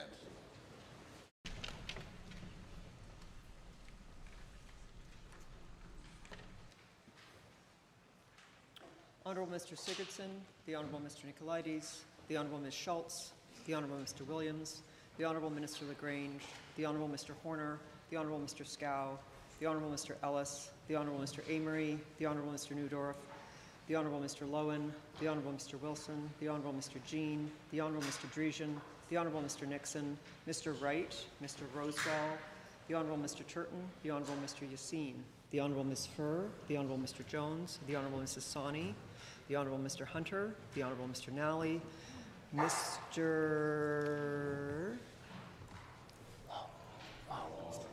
Long, sorry. The Honourable Mr. McDougall, the Honourable Mr. Boychenko, Mr. Stefan, Mr. Van Dyken, Ms. Pitt, Mr. Sear, Mrs. Johnson, Mr. Weeb, Ms. Sawyer, Mr. Getson, Mrs. Petrovic, Mr. Lunty, Mr. Yao, Mr. Dick, the Honourable Ms. Armstrong-Hominack, Ms. DeYoung, Mr. Bouchard, Mr. Singh, Ms. Lovely. Honourable members, with those opposed to Government Motion 2, please now stand. Mr. Nenshi, Member El-Maligi, Ms. El-Shanaid, Member Arkan Paul, the Honourable Mr. Sabir, Mr. Haji, the Honourable Mr. Egan, the Honourable Ms. Gray, Ms. Pancholi, Mr. Ellingson, Member Calhoun Stonehouse, Mr. Shepherd, Ms. Sweet, Ms. Wright, Mr. Sinclair, the Honourable Mr. Guthrie, Member Kayande, Ms. Renault, Ms. Chapman, Member Eremenko, Mr. Kozowski, the Honourable Ms. Ganley, Member Gurinder Brar, Mr. Ip, Member Irwin, Member Batten, Member Tejada, Ms. Hayter, Member Beaupre, the Honourable Mr. Schmidt, Mr. Gurtej Brar, the Honourable Ms. Sigurdsson, Ms. Goring, the Honourable Member Cece, Mr. Dack, Member Miyashiro, Dr. Metz. Mr. Speaker, total for the motion 44, total against 37. The motion, Government Motion 2, is carried.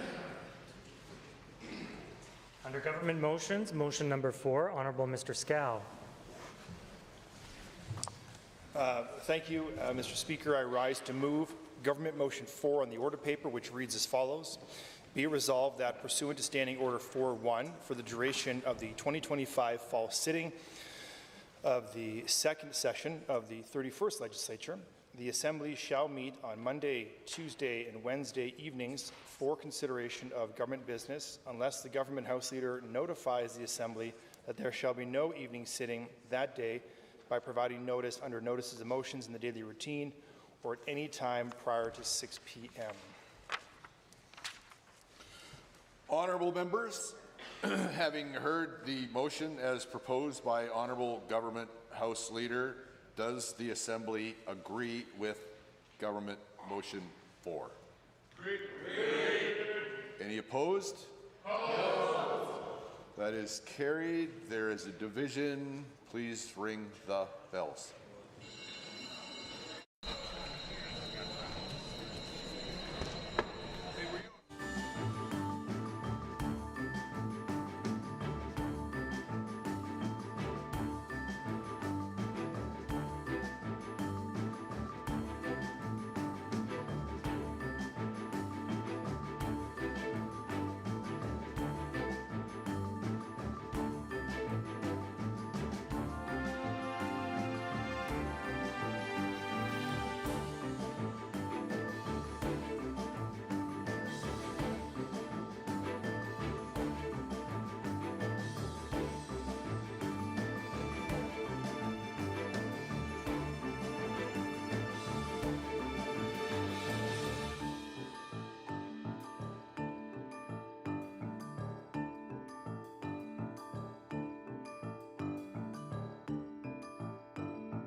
Honourable members, would all those in favour of Government Motion 4 please now stand?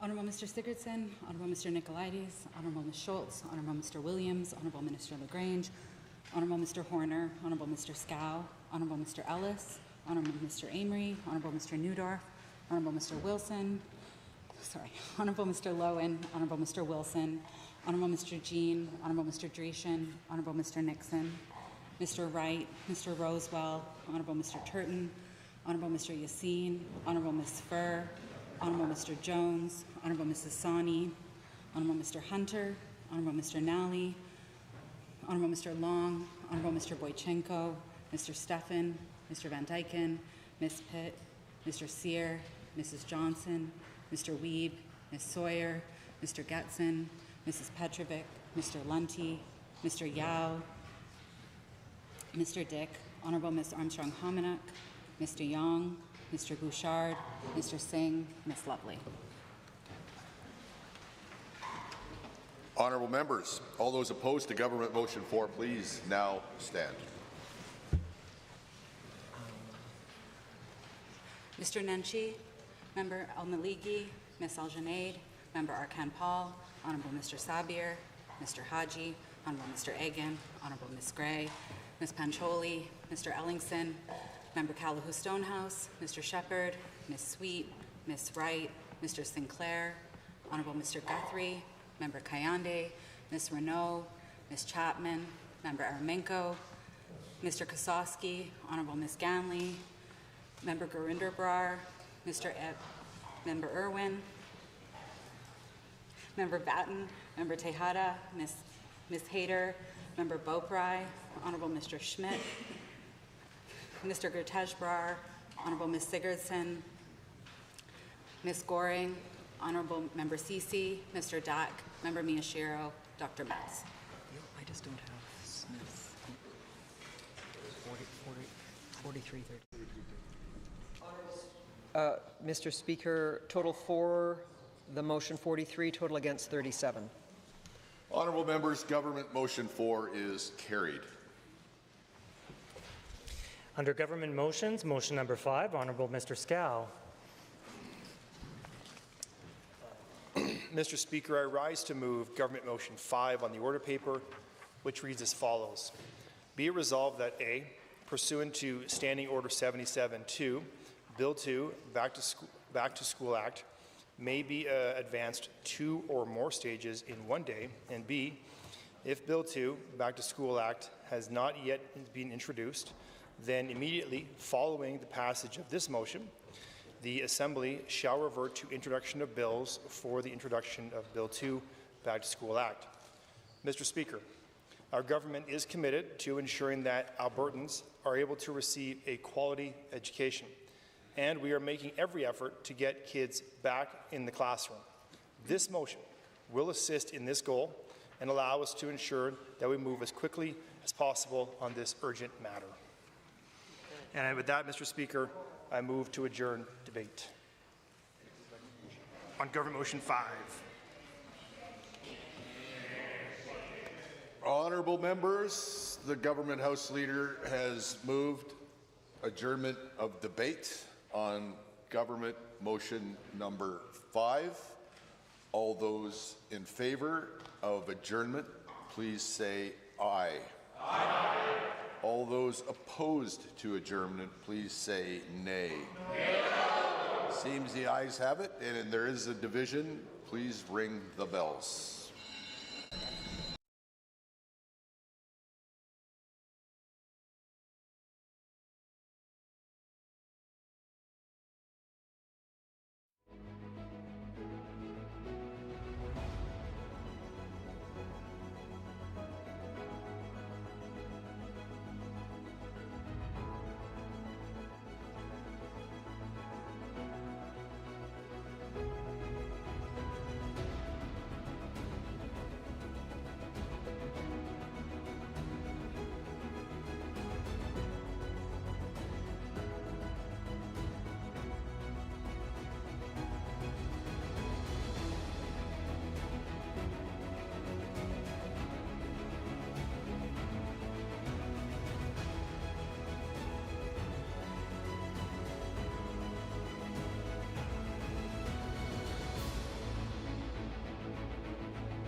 Honourable members, the Honourable Government House Leader has moved to adjourn debate on Government Motion 5.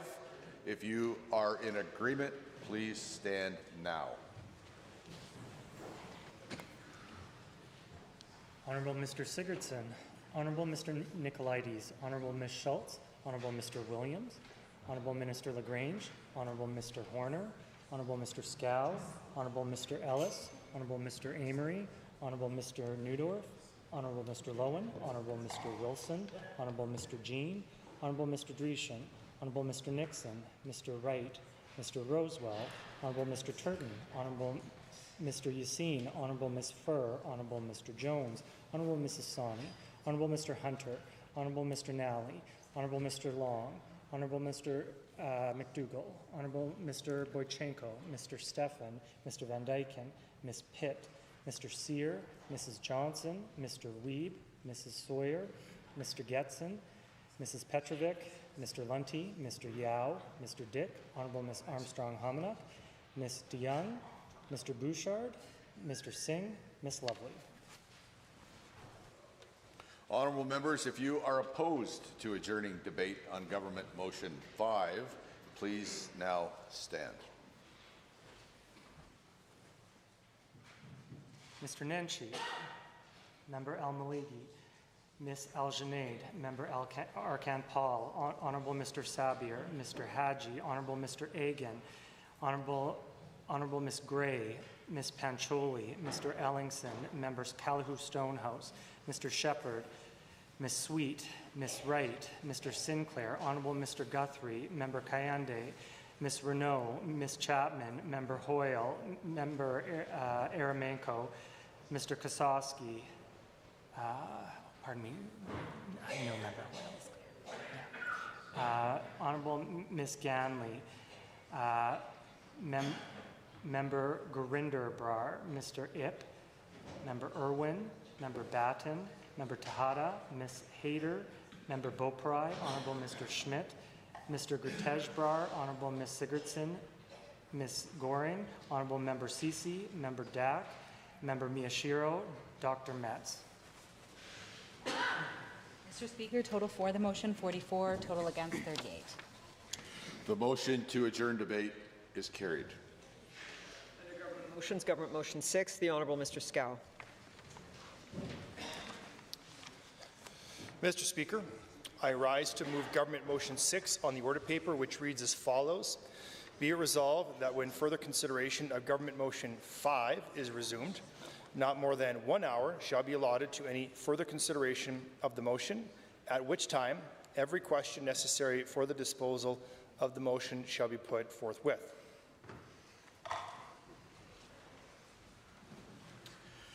On Government Motion 6, Honourable Member from Edmonton, looking here northwest. Thank you. Thank you, Mr. Speaker. And I rise with great interest to debate this motion. And the irony, Mr. Speaker, is not lost on me that we're debating around time allocations when this UCP government has wasted so much time where we could have had a teachers' agreement here in the last couple of years.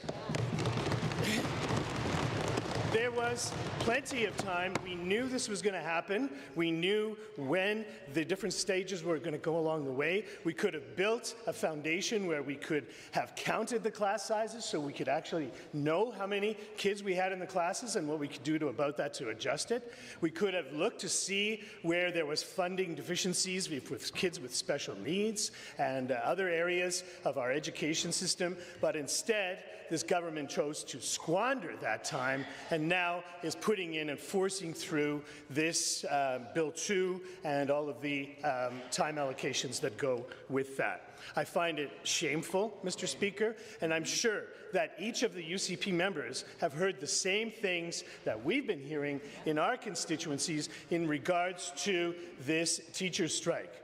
People are behind the teachers, they're behind public education, and they're behind making an investment in our children for now and in the future. So for us to allocate time, or even to be debating this, Bill 2, which is coming up, is, I would say, an abdication of the responsibility that this government has to actually do their job. There are more than 700,000 students that are not in school because of the choices this UCP government made around public education here in the province. They manufactured this crisis. It didn't just fall out of the sky.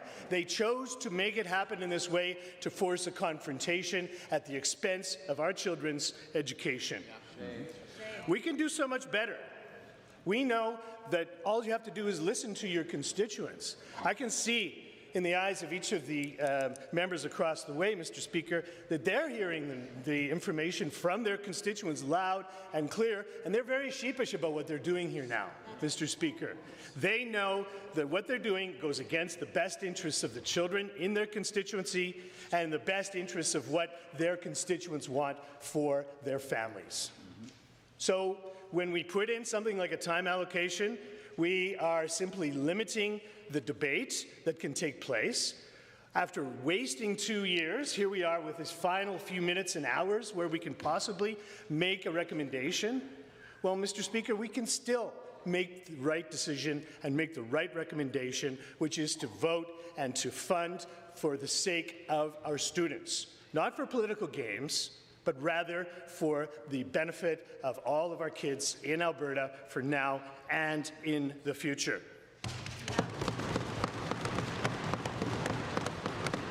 The minister talks about making it like 91 new thousand students showing up in the provinces, like that's an excuse to underperform. Well, Mr. Speaker, that is the responsibility. Those 91,000 students are the ones that you're meant to look for and accommodate for. If they come in with more special needs or with language difficulties, then you build a structure that you can educate them with. You don't simply cut them off at the knees and suggest that, oh, well, you know, we can't afford this. We can always afford to educate our students. We compromise in other areas. We make sacrifices to make sure that our students, our children are funded properly and they get the education and the leg up that they deserve. So I find it difficult, to look at the situation now, but I still think that we have time to be able to turn this around. We all know what the right thing is to do, and I would suggest that we have the means and the mechanism and the will to actually do so. Thank you.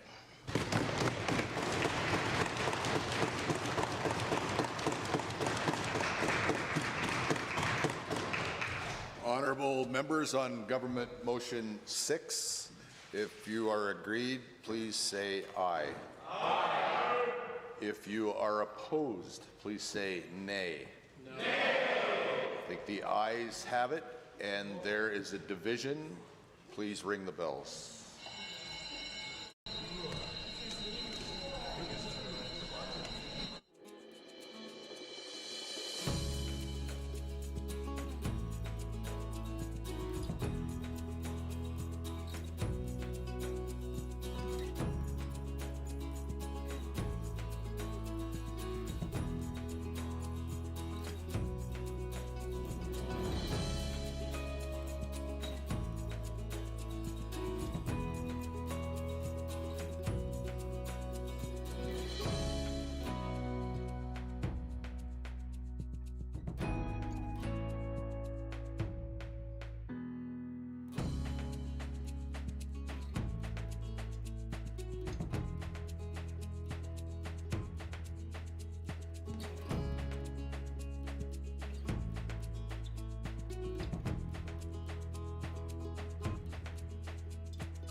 Honourable members, the Government House Leader has moved Government Motion 6, which very interestingly is a time allocation motion on Government Motion 5. If you are in favour of Government Motion 6, stand, please.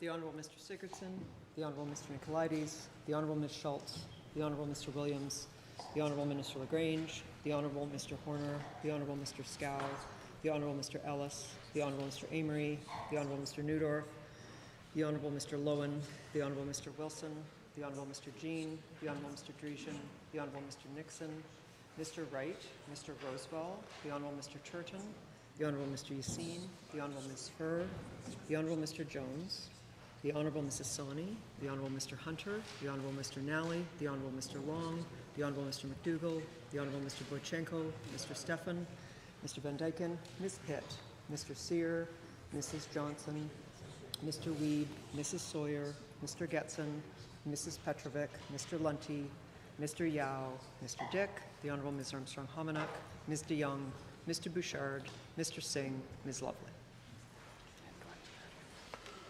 Honourable members, if you are opposed to Government Motion 6, please stand.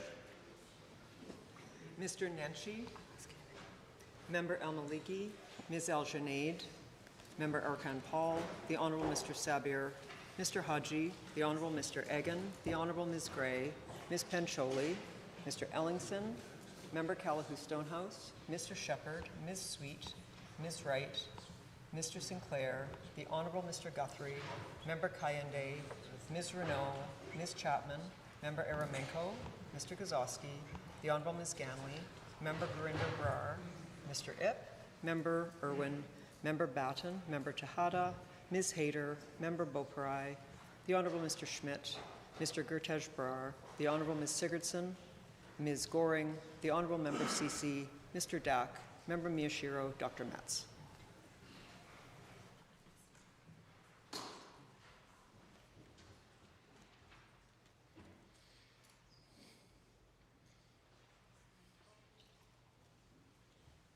Mr. Speaker, total for the motion 44, total against 37.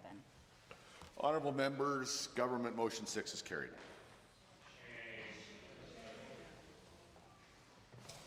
Under government motions, motion number 5, adjourn debate. Honourable Mr. Scow.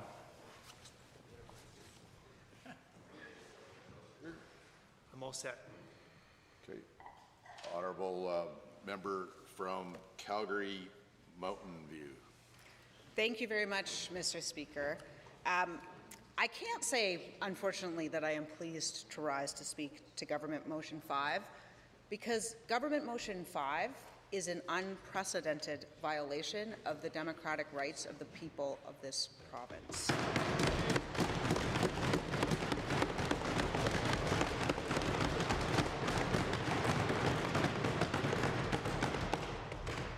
The motion allows the government to introduce and pass a bill in one day. It is something that we have never seen before in this legislature or across this country.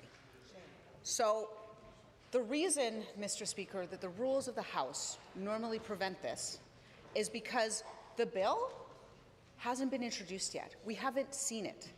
And not just us, the public hasn't seen it. The teachers who will be subject to this bill haven't seen it. The children and the parents who will be affected by this bill, no one has seen it.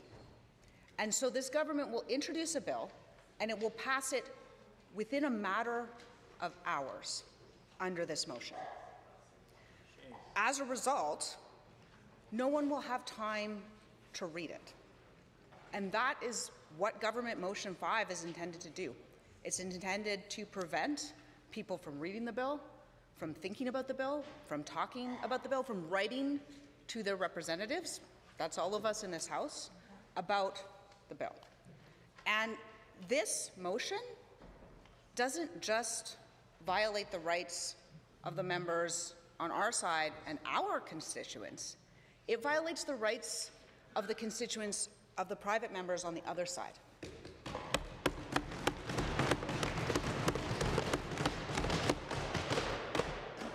have a right to take forward the questions of their constituents, just as we do, and question the government about them. So in the normal course, a bill would be introduced on one day. People would have time to read it. People in the public would have time to seek legal advice or determine if their interests had been affected and write into their representatives. And that, I mean, that is the basics of representative democracy, which is exactly what is being violated by this motion. Now, the government is going to claim that this is an emergency, that it's an emergency that requires this bill to come forward right away. Now, there are some things about this subject matter that are an emergency, Mr. Speaker. Our classroom conditions, the conditions in which my daughter and children across this province learn, those are an emergency. Our kids being out of school because this government couldn't be bothered to bargain in good faith, that, for many people, is an emergency. But is this bill an emergency? Absolutely not. The government has had weeks, months even, knowing that this was coming, during which they could have simply bargained in good faith. They could have simply come forward with genuine proposals, proposals that address the concerns that teachers, parents, students have been very, very clear that they have. They have chosen not to do that. They have chosen to advance the same claim over and over again. This is not an emergency, Mr. Speaker. This government is like that coworker that doesn't bother to do their part of the project and then comes screaming forward, demanding everyone else's assistance. This government could have done their work. They could have bargained in good faith. They chose not to. At this moment, we don't even know what exactly is in the bill because it hasn't been introduced. But we do know some things that could be in the bill because we have seen back-to-work legislation before. So our best case scenario is arbitration, which the government could have done ages ago, right? We didn't have to undergo this strike. If the government wanted to move to arbitration, they could have done that before now. They chose not to. Other things that could be in this bill, there could be legislated terms. So they could have the same terms that have been rejected resoundingly by teachers over and over and over again. They could be the same offer again. And let's be clear, Mr. Speaker, because the government loves to throw out numbers, right? But I have a philosophy degree, so I am well versed in how people use numbers to obfuscate the truth. 3,000 teachers, that's one per school or less. Anyone who's been into a school could tell you that that is wildly insufficient. 1,500 EAs, that is less than one per school. And Mr. Speaker, when we talk about the lack of support for complexity in schools, I think it's worth describing what it is we're talking about. So I have heard from constituents who was a principal in another riding. They have one EA in their entire school. It's an elementary school. There are hundreds of children in that school. And one of those children requires a tube feed. So they are basically require constant care from the EA. That means that the other, hundreds of students in that school, no one gets any support. Not one other child gets support because the only support that is there is occupied full-time. And it's not the fault of this student. This government has a responsibility to educate all of the students. They have a responsibility to provide supports at a level that are sufficient to support all of the diverse learners that are in our school system. And this wasn't always the case. It has been dwindling over time. And the government is going to tell you that this was a surprise. It absolutely wasn't. Yes, there has been immigration to this province. Immigration, I might add, that this government encouraged. Does everyone remember the Alberta is Calling campaign? Apparently we're calling, but we don't want you to answer? It doesn't make any sense. Straight to voicemail. Birth rates in the province have been increasing. We knew the population was going up. None of this was a surprise. And so the complete failure of this government to address it is, it's them simply choosing not to do their jobs.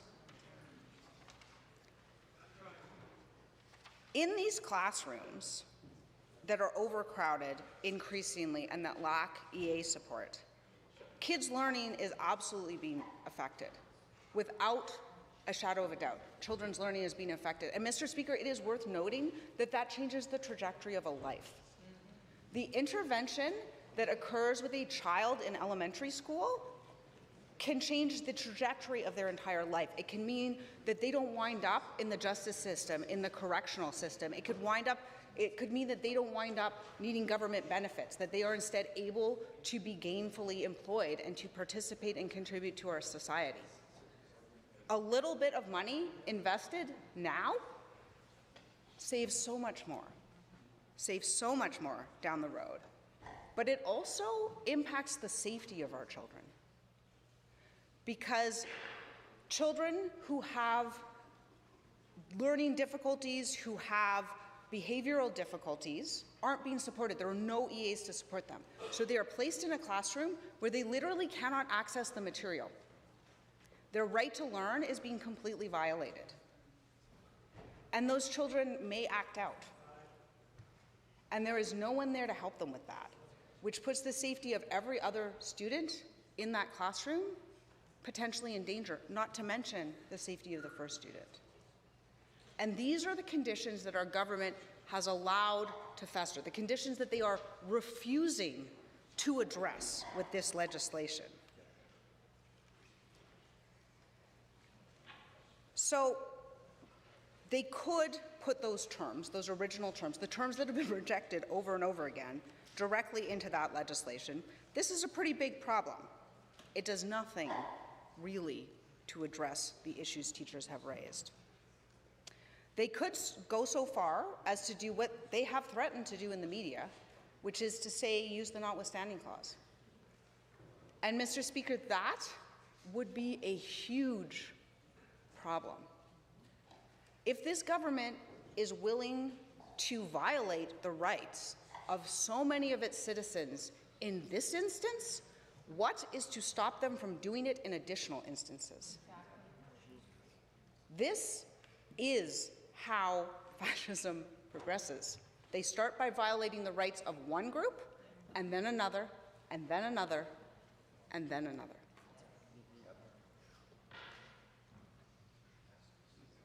So how far does it go? We don't know. The right being protected in this case is the right of people to come together and bargain collectively for their interests. It is a right that has been protected in our charter, that has been opined upon by the Supreme Court. And the collective bargaining system we have here in Alberta is designed to protect labor peace. So a strike and a lockout can only occur at certain times. Normally, we're under the collective agreement. In those times, employees can't strike. They are only permitted to strike at certain times when there is no collective agreement in place. And when the government starts violating the rights of teachers or any other group to bargain collectively in that way, labor peace is maintained because both sides have a system.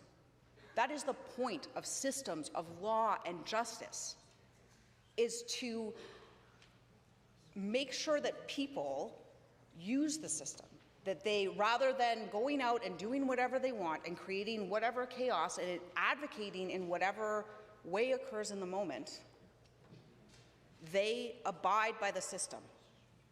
And the teachers in this case, they have abided by the system. But this government, it seems, will not. Brutal.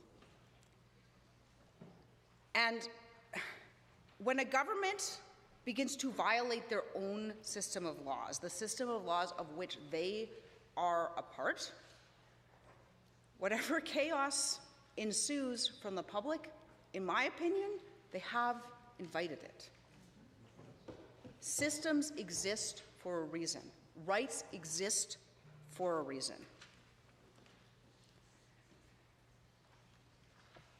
Another part of this worth discussing is the idea of representative democracy.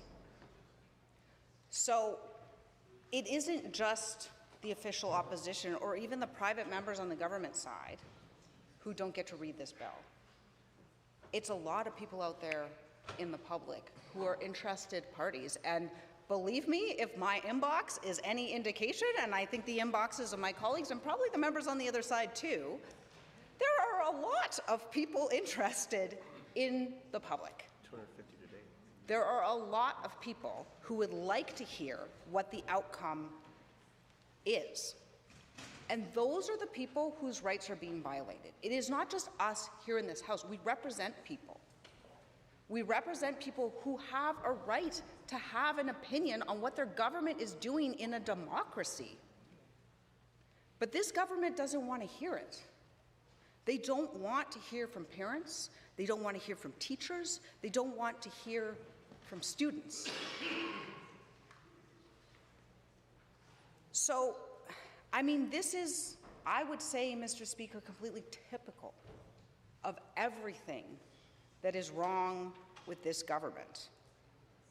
This is absolutely a feature and not a bug.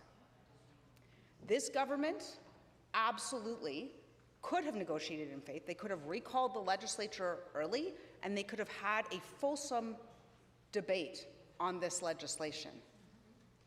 But why now? Why suddenly it's an emergency today? Well, if we knew it was going to be an emergency today, you could have introduced it last week. You could have, they could have allowed people the time to write into their representatives, to have those opinions, to engage in democracy, but they didn't, because they didn't want to.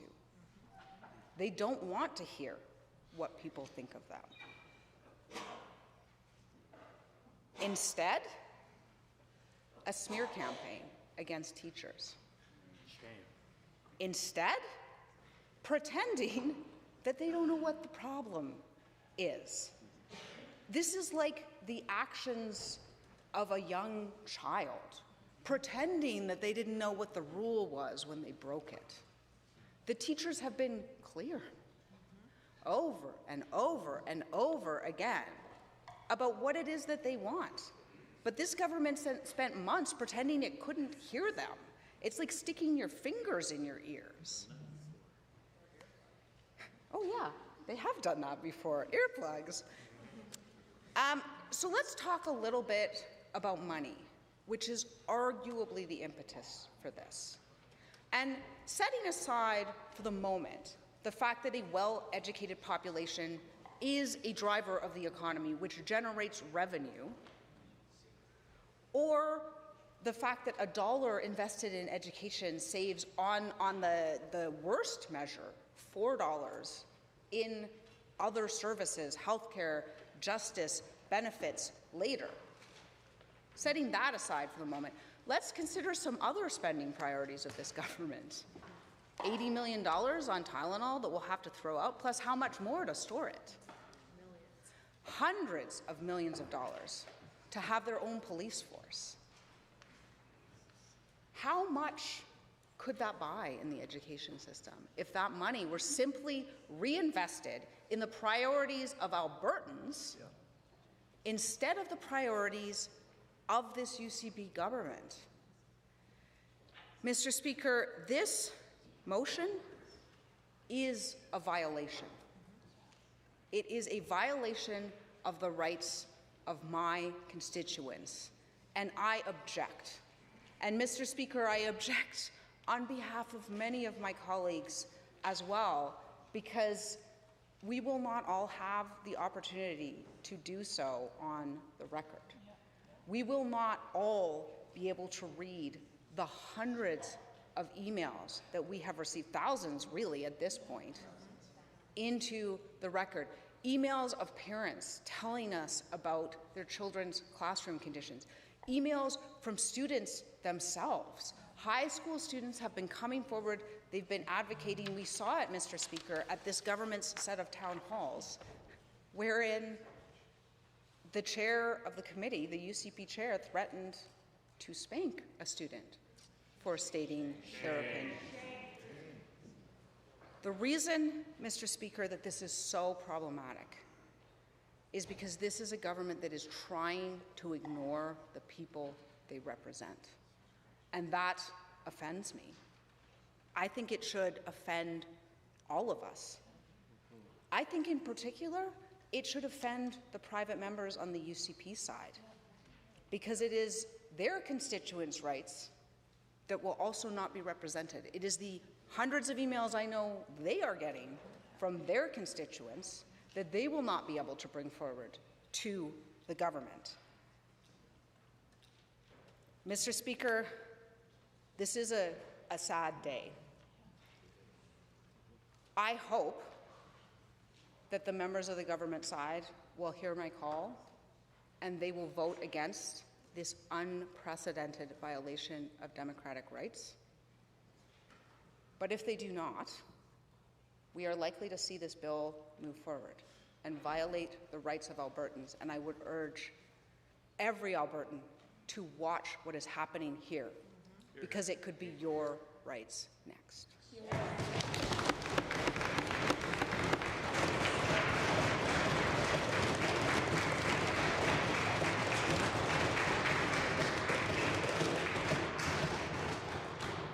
Honourable member from Edmonton Highlands Norwood.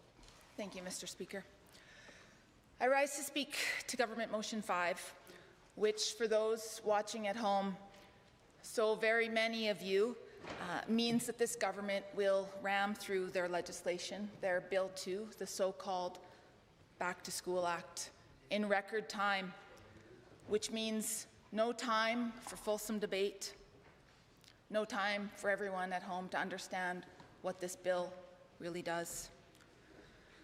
And I want to start by addressing the very people impacted most by this egregious abuse of power by this government, and that's the students. I see you. I know how hard it's been, or perhaps I should say, we can't ever know exactly how hard this has been for all of you, but we're so grateful to all of you who have shared your stories with us. We're grateful to the students who have organized, who have rallied, including this morning, in the rain, just outside those doors. I see you, we all see you. To the teachers, the many we see in red in the gallery, and the thousands and thousands watching at home. You've made a sacrifice to do this. A tremendous sacrifice, one that you should never have been asked to make. But you've done it, and we're so grateful to all of you. You took the risk to go on strike with so much uncertainty, and you did it for kids, so thank you.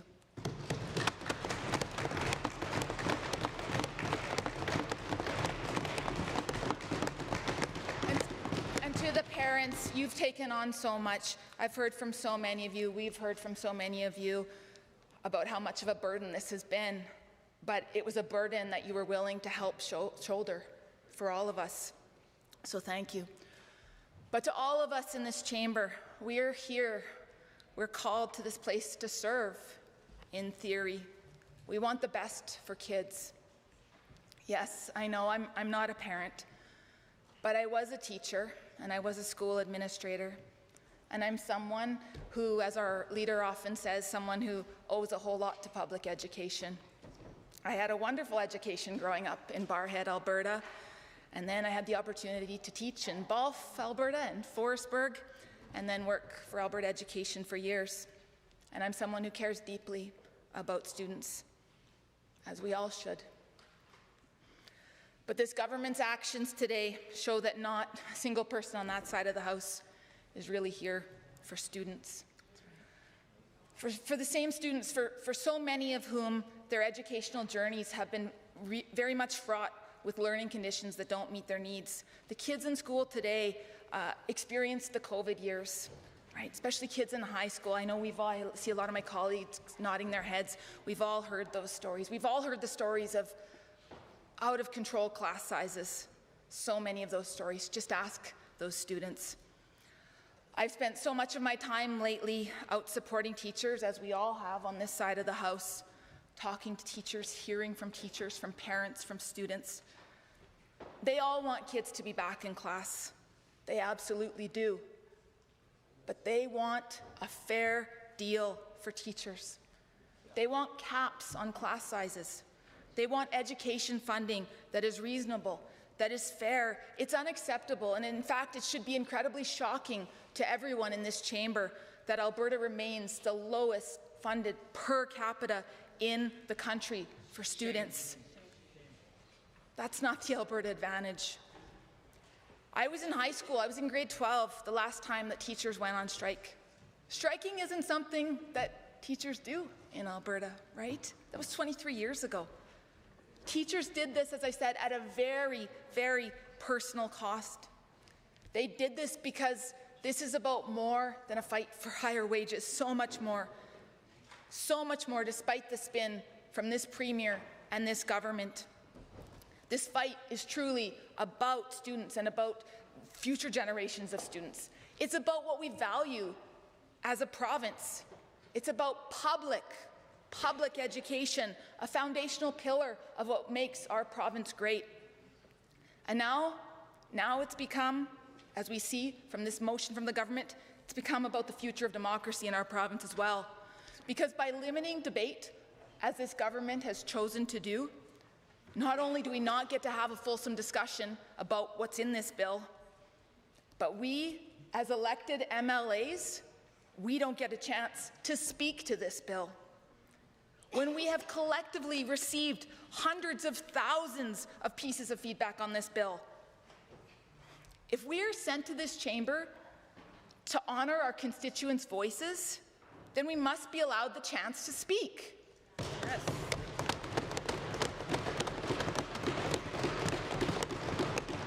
And if this Premier and this Education Minister and this government are so confident, if they're so proud of their legislation, then let us debate it. Let us speak. And I know I can't play the new card anymore. I've been here for 6 years. I shouldn't be surprised by this government that has limited debate in so many opportunities, but to rush through, as they're doing today, is truly unprecedented. I want, like all of my colleagues do, we want so desperately to share the words of teachers and parents and students in our ridings and across the province. I won't get the chance to do that in bill debate, so I'll do a little bit now. Like Jackie from my riding, a teacher with over 20 years of experience and a parent of school-aged children who has always believed in the power of public education to shape lives and communities. I want to share her words. She says, last year was, without exaggeration, one of the most difficult years of my career, on par with my very first year of teaching, which was only challenging due to inexperience. I taught a kindergarten class of 25 students. Among them were 2 children on the autism spectrum, another whose brother's severe autism had shaped his own behavior into one of limited speech and frequent aggression, a student with profound receptive language delays who could not follow classroom routines, and a child who joined mid-year while experiencing severe trauma, manifesting in aggression and an inability to engage in learning independently. This level of need concentrated in a single classroom is not just unsustainable, it is wrong. She says it is unfair to the students, to their families, and to the educators who are expected to manage these complex dynamics without adequate support. And she says, I say this with the deepest frustration and sadness. Last year was the first time I seriously considered leaving the profession altogether. I know that losing experienced teachers like myself would be a tremendous loss to the system, but I no longer feel like the system values or supports us. And she goes on to say, we know that change will not happen overnight, but we need to see a commitment to meaningful, sustained investment in education. We need smaller class sizes, more support for students with complex needs, and a government that listens to and respects the professionals who dedicate their lives to teaching. Wow. She urges this government to advocate for immediate and long-term improvements to the education system. She says our children deserve better, our teachers deserve better, and our province's future depends on it. Yep. Jackie's words are not hyperbolic, they are the truth. We hear you, Jackie, and on this side of the House we agree and we are listening. But I can't say the same for that side of the House. So let me just take a moment quickly to share some of the words from folks who do not have NDP MLAs, who have not been heard by their UCP MLAs. Like Kara from Grand Prairie, she's a lifelong Conservative. She's calling on the UCP to get their priorities straight and properly fund education. Or Jessica from West Yellowhead. She shared the story of her daughter, a bright student who has not been offered the education opportunities she deserves because of limited resources at her school. She's having to reconsider her career goals because of a lack of opportunities. How is any of that acceptable? Or a mom from Drayton Valley, Devon, who implores us all to think about why we are sitting where we are. She's urging those government members to remember who they are representing and to stand up and demand better.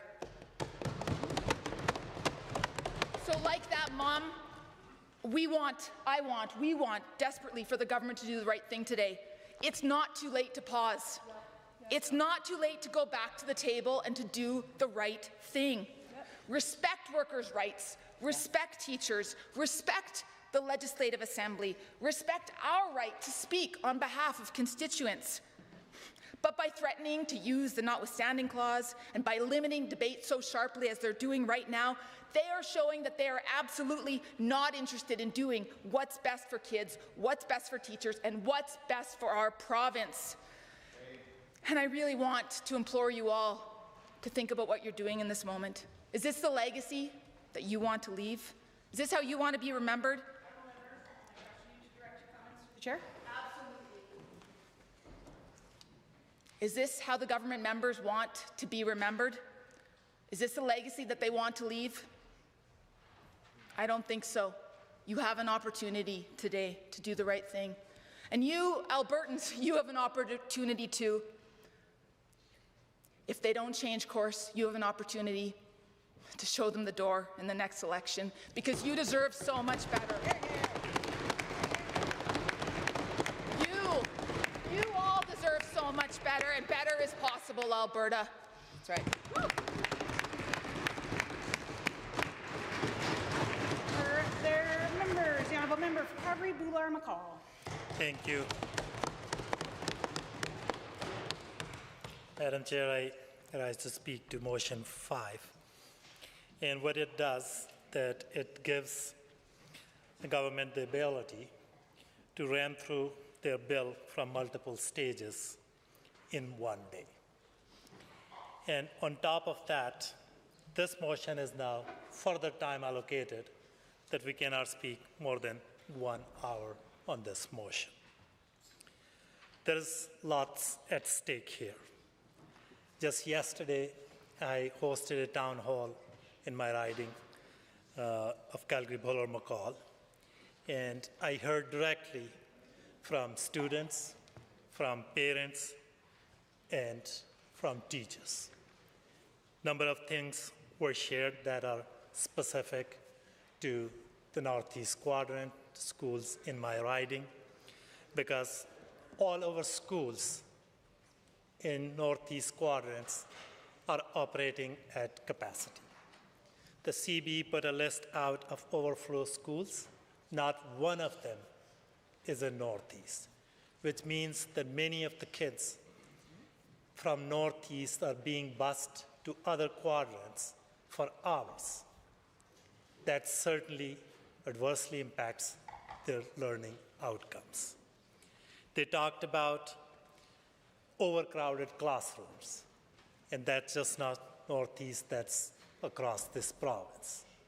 Parents have shared that their kids are jammed in classrooms with 30, 35, 45 students. Kids are put into split grade classrooms where one teacher is responsible for teaching kids in different grades. In one school, kids' library is in the hallway. Their cafeteria has been turned into a classroom. Those are the stories that were shared there. And then over the summer, our caucus hosted a number of town halls. Leader hosted a number of town halls, and I happened to be at few of them. And at one town hall in Adrie, a teacher shared some remarks, and I do want to share those remarks with all of you. She said, and I quote, "For 6 years, the UCP government has treated teachers and public education with disrespect. It began with taking away control of our pensions and then our own discipline process. Neither was replaced with something better. They created a weighted moving average to fund education while stopping the collection of class size data. This has led to the underfunding of education with crowded and complex classroom as the norm. The UCP has removed teachers from the curriculum writing process. We are now saddled with a curriculum that is often developmentally inappropriate, conceptually inaccurate, and excessively dense. Other jurisdictions in Canada, as well as international schools, are no longer interested in using the Alberta curriculum.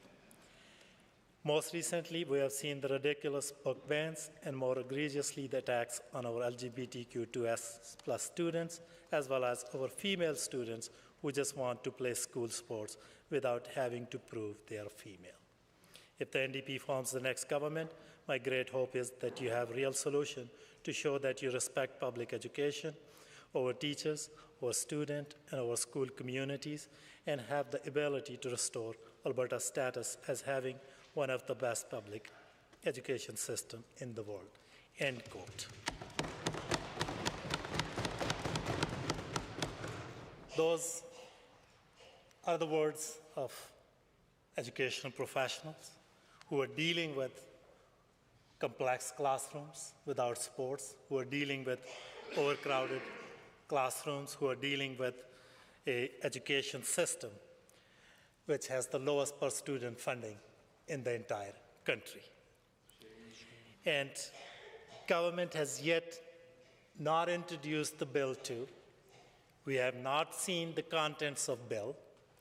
And here we are asked to debate a motion about that bill, which is yet to be introduced, that bill need to be passed in a day.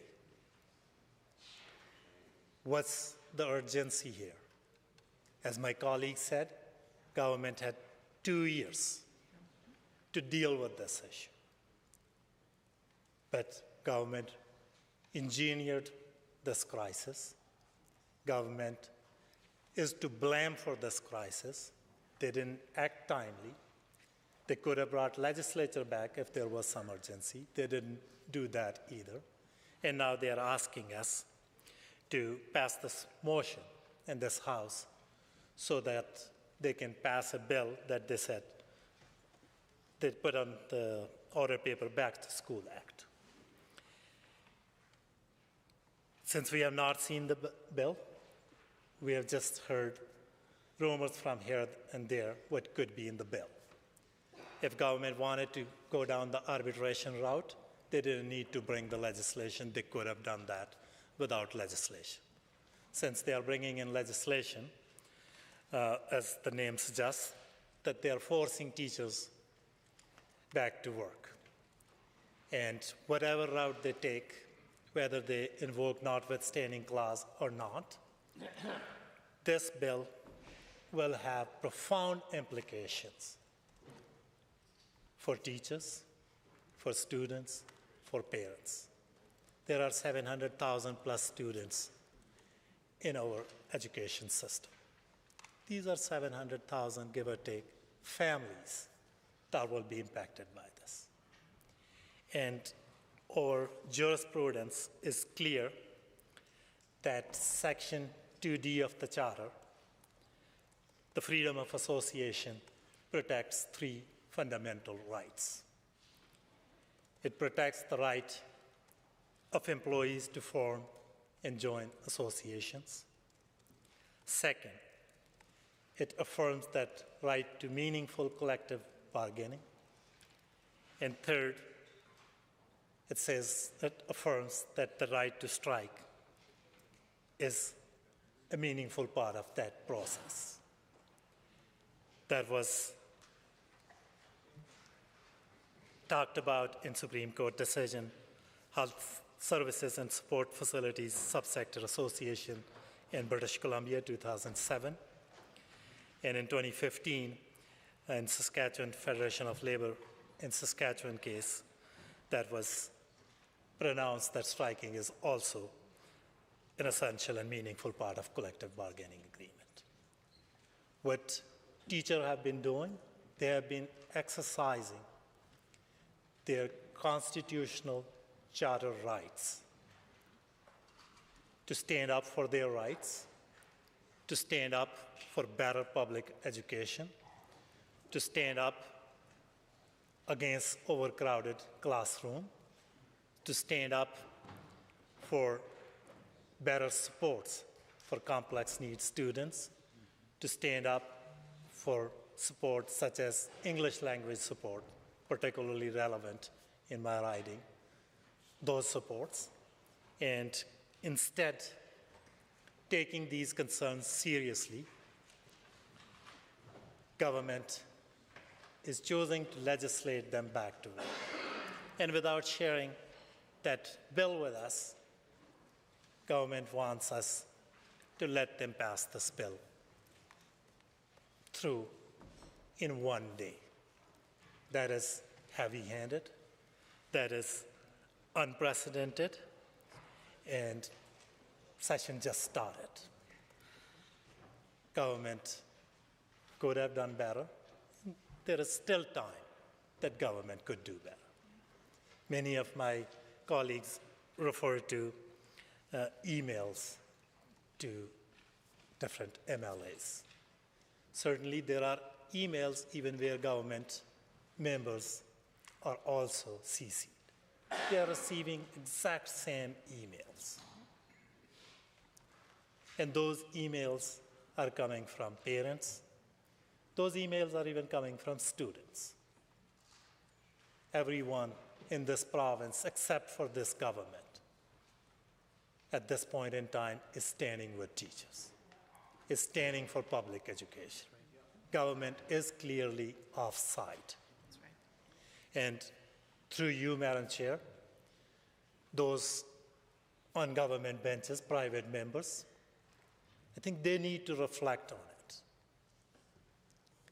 They are also elected by their constituents, many of whom are parents, many of whom have kids in school system.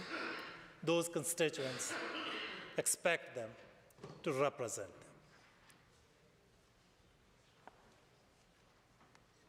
And not only, I'm not going to prejudge, you never know that some government members may grow some spine and vote against it, but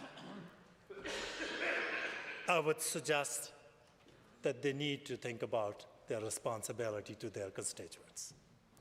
They need to think about their responsibility to the student living in those constituencies.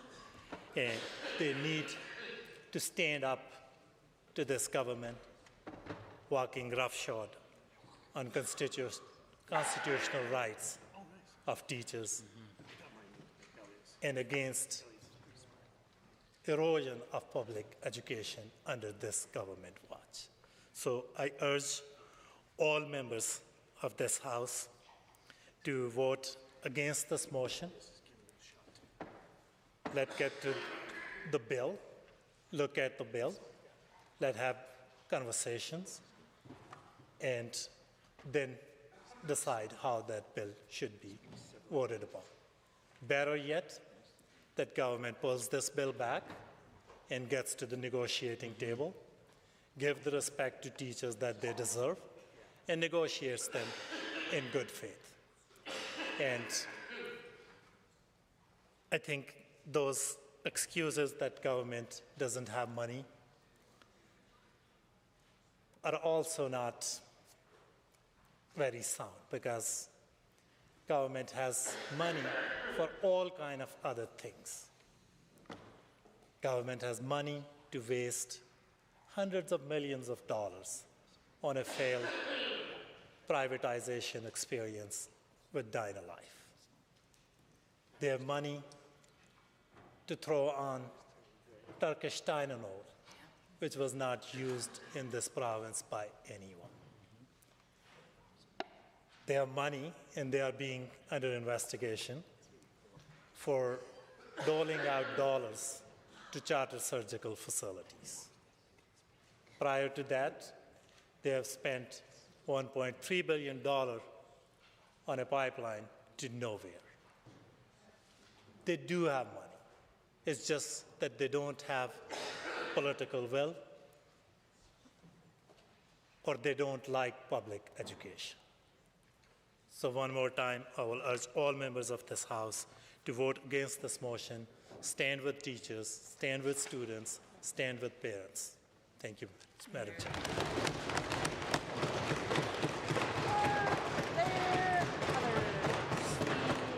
The Honourable Member for Edmonton Goldbark. Thank you, Madam Speaker. I rise to oppose Government Motion 5. And for anyone who is just tuning in, and I understand that tens of thousands of Albertans are actually watching the live stream of the Assembly feed right now, which is probably a provincial record.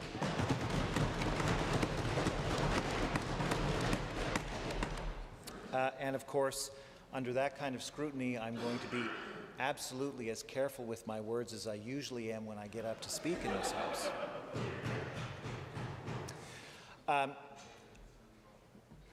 I just want to make sure that everybody who's watching today, these proceedings today, understands exactly what we were discussing when we were discussing this motion, because my friends from Calgary and Edmonton both have talked about a lot of the procedural ins and outs of the House, and that's not what people should be focusing on. What people should be focusing on is the fact that by the end of today, if this government motion passes, the teachers in the gallery and watching on the live stream will be forced back to work within a day's time under exactly the same kind of pay and classroom conditions that caused them to walk out in the first place.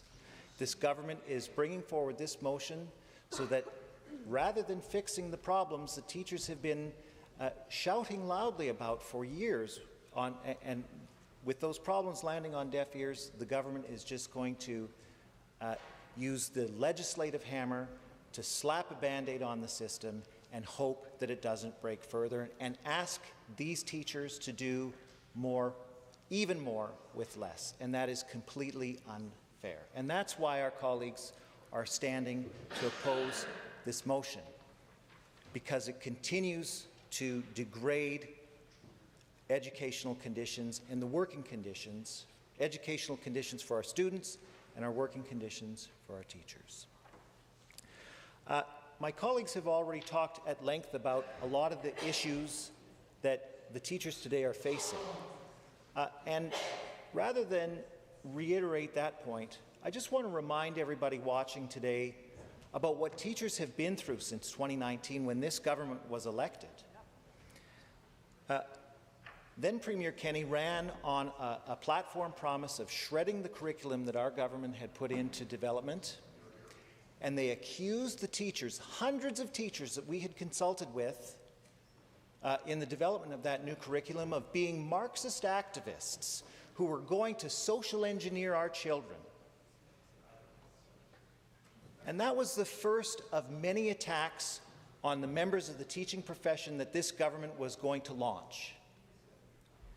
So they threw out that curriculum, which all of the teachers that I talked to were incredibly excited about implementing, and then brought in a new curriculum that was developed by a bunch of wackos from the United States with no input from any of the teachers here in Alberta.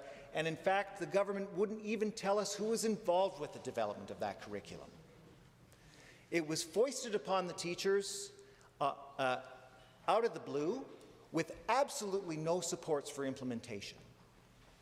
So that's one of the first things that this government did when they were elected in 2019. And then they took away the teacher's pension plan, the governance of the teacher's pension plan. They said, you know what? We can't trust teachers to manage their own pension plan, even though they had done so for decades with absolutely no issues. We need to take that money for ourselves because teachers cannot be trusted. So they did that without any consultation of teachers.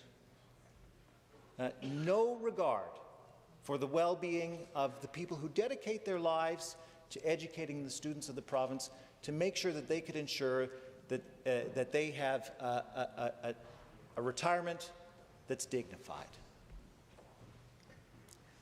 And then came COVID.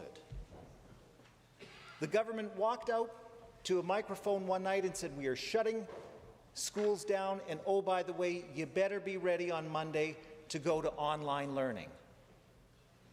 No warning, no preparation, and I am so grateful that the teachers went overboard, making sure that their online learning was as good as it could be in as little time as possible. But they didn't. Not $1 from the provincial government was spent to provide those supports. And then as a result of COVID, keeping students out of classrooms for months and months, we know that our students lost a lot of their education. They fell behind. And the government threw a few $1 million into the education budget last year to help teachers catch up their students who had learning losses. What a slap in the face. Teachers were asking for supports for their students who had suffered learning losses as a result of COVID, and they got nothing, Madam Speaker. That's not to mention a bunch of other ancillary services that help provide good learning conditions for our students. There were transportation cuts in many of our school boards. There have been the loss of PUF funding. EAs, speech therapists, all of those other people who are been put into classrooms to support our students have slowly been taken away by this government. So it's no wonder that teachers have finally said, enough is enough. And they stood up and asserted their rights to go on strike, to fight for better education for our students and better working conditions for themselves. And I applaud them for doing that, Madam Speaker.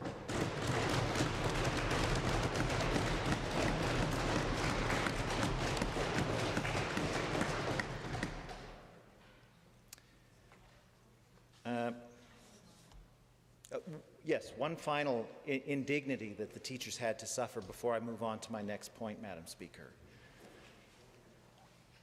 It was in the last legislature that the government brought forward legislation that removed the Alberta Teachers Association's ability to govern itself and transferred that to a new college.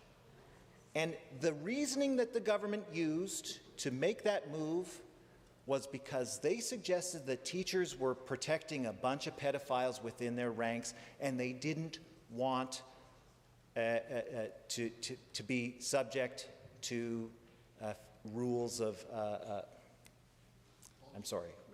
regulatory rules. How terrible is that? We've been told time again from this government, you cannot trust teachers. They don't know what they don't know what they're talking about when it comes to curriculum. They don't know what they're talking about when it comes to their pensions. And oh, by the way, they're a bunch of pedophiles protecting each other from justice. Shame. Absolutely shameful. The people that we send our children to every day for care and education are nothing but a bunch of closeted Marxist pedophiles in this government's telling of the education story of this province. Now, I want to move on to the second point, which is important to me, and I know that it's important to teachers, but many people are really reluctant to talk about it because they are focused on the kids. But this is still very important, Madam Speaker, and that is the issue of wages. We are afraid that this government, when it tables Bill 2, will impose a deal that will see teachers get a 3% increase every year for the next 4 years, which isn't enough to keep up with inflation, Madam Speaker, and that is not fair. Teachers do valuable work, and they deserve to be compensated fairly for it. And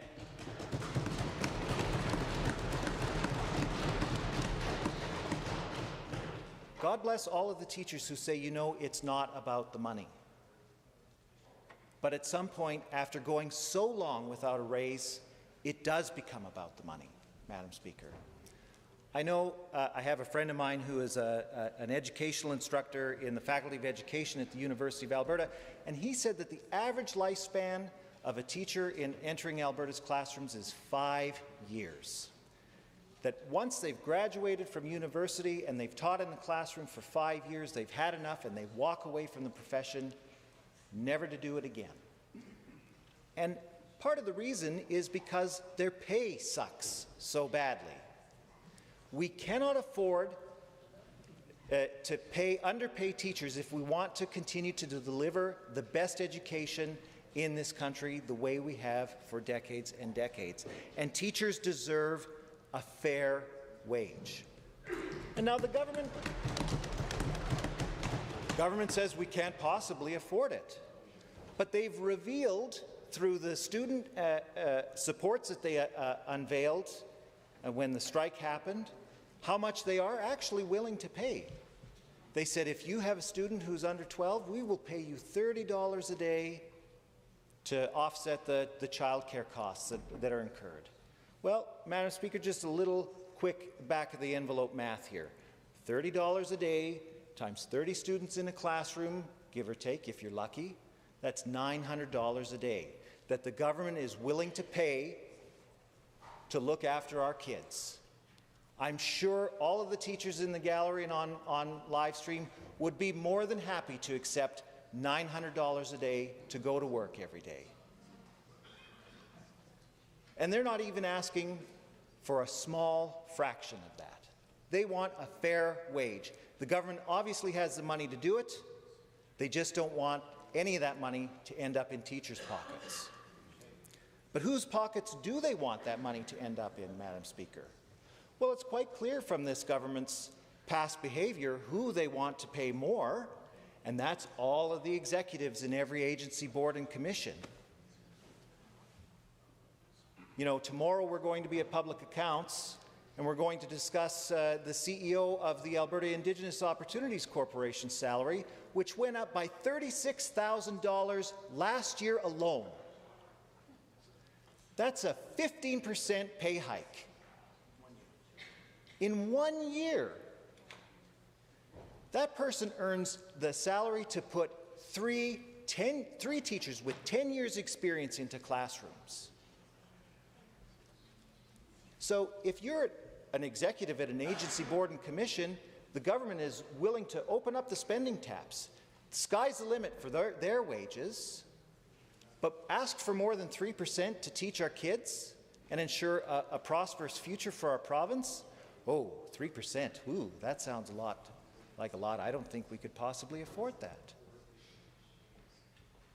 It's absolutely shameful. And it's not like teachers don't have a rising cost of living like the rest of us. I'm sure that, well, I remember my teachers in high school, they drank. I'm sure that that the staff at my school, no, they didn't drink. I know, I do know, my English teacher drank that also. But they single-handedly kept the economy of Columbia going by how much coffee that they drank. And if you've gone to the grocery store to purchase a tin of coffee these days, you know that it's gone up by over 30%. Not to mention the cost of beef, which is up almost 20%. Milk, eggs, bread, it's all gone up way more than 3%. And let's not forget about the cost of auto insurance, and the cost of electricity, and the cost of heat. All of these costs that the government has refused to take action on are borne by teachers, just like everybody else. And that's all they're asking for, is a wage that helps them keep up with the cost of living. And the government won't do the dignity of even giving them that. So what's going to happen? How are our students going to fare under this new deal if it does in fact pass today like we expect it to? Teachers are going to be doing more with less. A lot of them are going to quit because they can't afford to do it anymore. They'll find other work. Our students will deal with people who are stressed out, burnt out, can't handle it anymore. They deserve better. And this government could do the right thing today by voting down this motion and going back to the bargaining table and giving teachers a fair deal. That's always been an option for them. They just refused to take it. I sincerely hope that all members of this House vote against this motion and urge the government to go back to the bargaining table. Listen to the teachers. Thank you.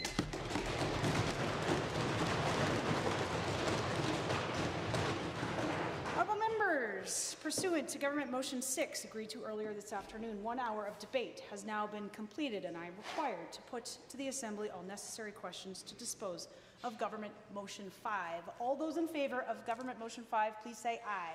Aye. Any opposed, please say no. No. Motion is carried. A division has been called. Ring the bells.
Honourable members, on Government Motion 5, if you agree, please stand.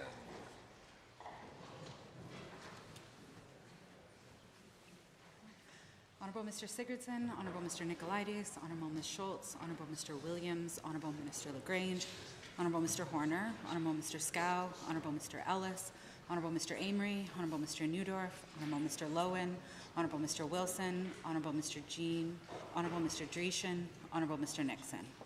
Mr. Wright, Mr. Rosewell, Honourable Mr. Turton, Honourable Mr. Yassine, Honourable Ms. Furr, Honourable Mr. Jones, Honourable Mrs. Sawney, Honourable Mr. Hunter, Honourable Mr. Nally, Honourable Mr. Long, Honourable Mr. McDougall, Honourable Mr. Boychenko, Mr. Steffen, Mr. Van Dyken, Ms. Pitt, Mr. Sear, Mrs. Johnson, Mr. Wiebe, Mrs. Sawyer, Mr. Getson, Mrs. Petrovic, Mr. Lunty, Mr. Yao, Mr. Dick, Honourable Ms. Armstrong-Hominack, Mr. Young, Mr. Bouchard, Mr. Singh, Ms. Lovely.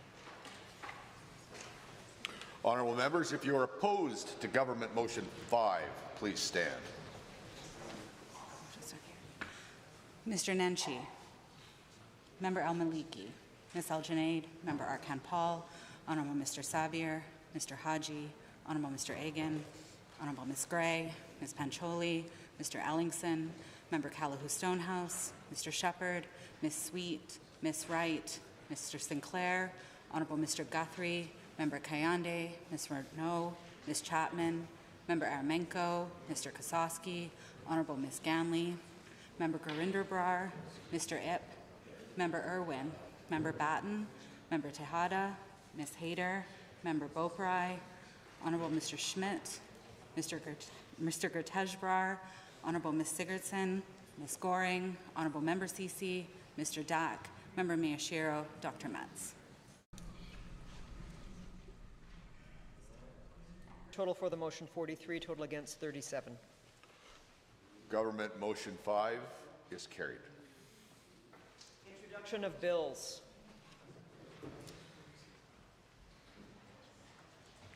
Honourable Finance Minister. Mr. Speaker, I move first reading of Bill 2, the Back to School Act.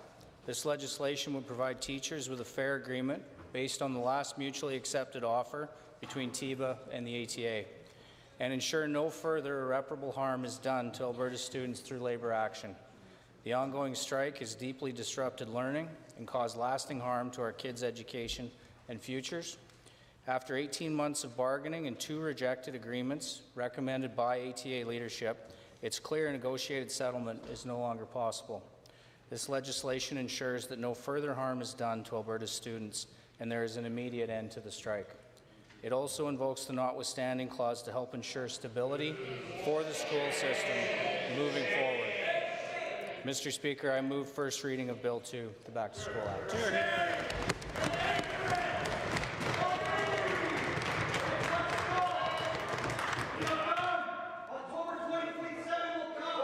Honourable order. Honourable members, the Honourable Government Finance Minister has moved first reading of Bill 2, the Back to School Act. All in favour, please say aye. Aye. All opposed, please. There's been a division. Please ring the bells.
Honourable members, first reading of Bill 2 has been moved.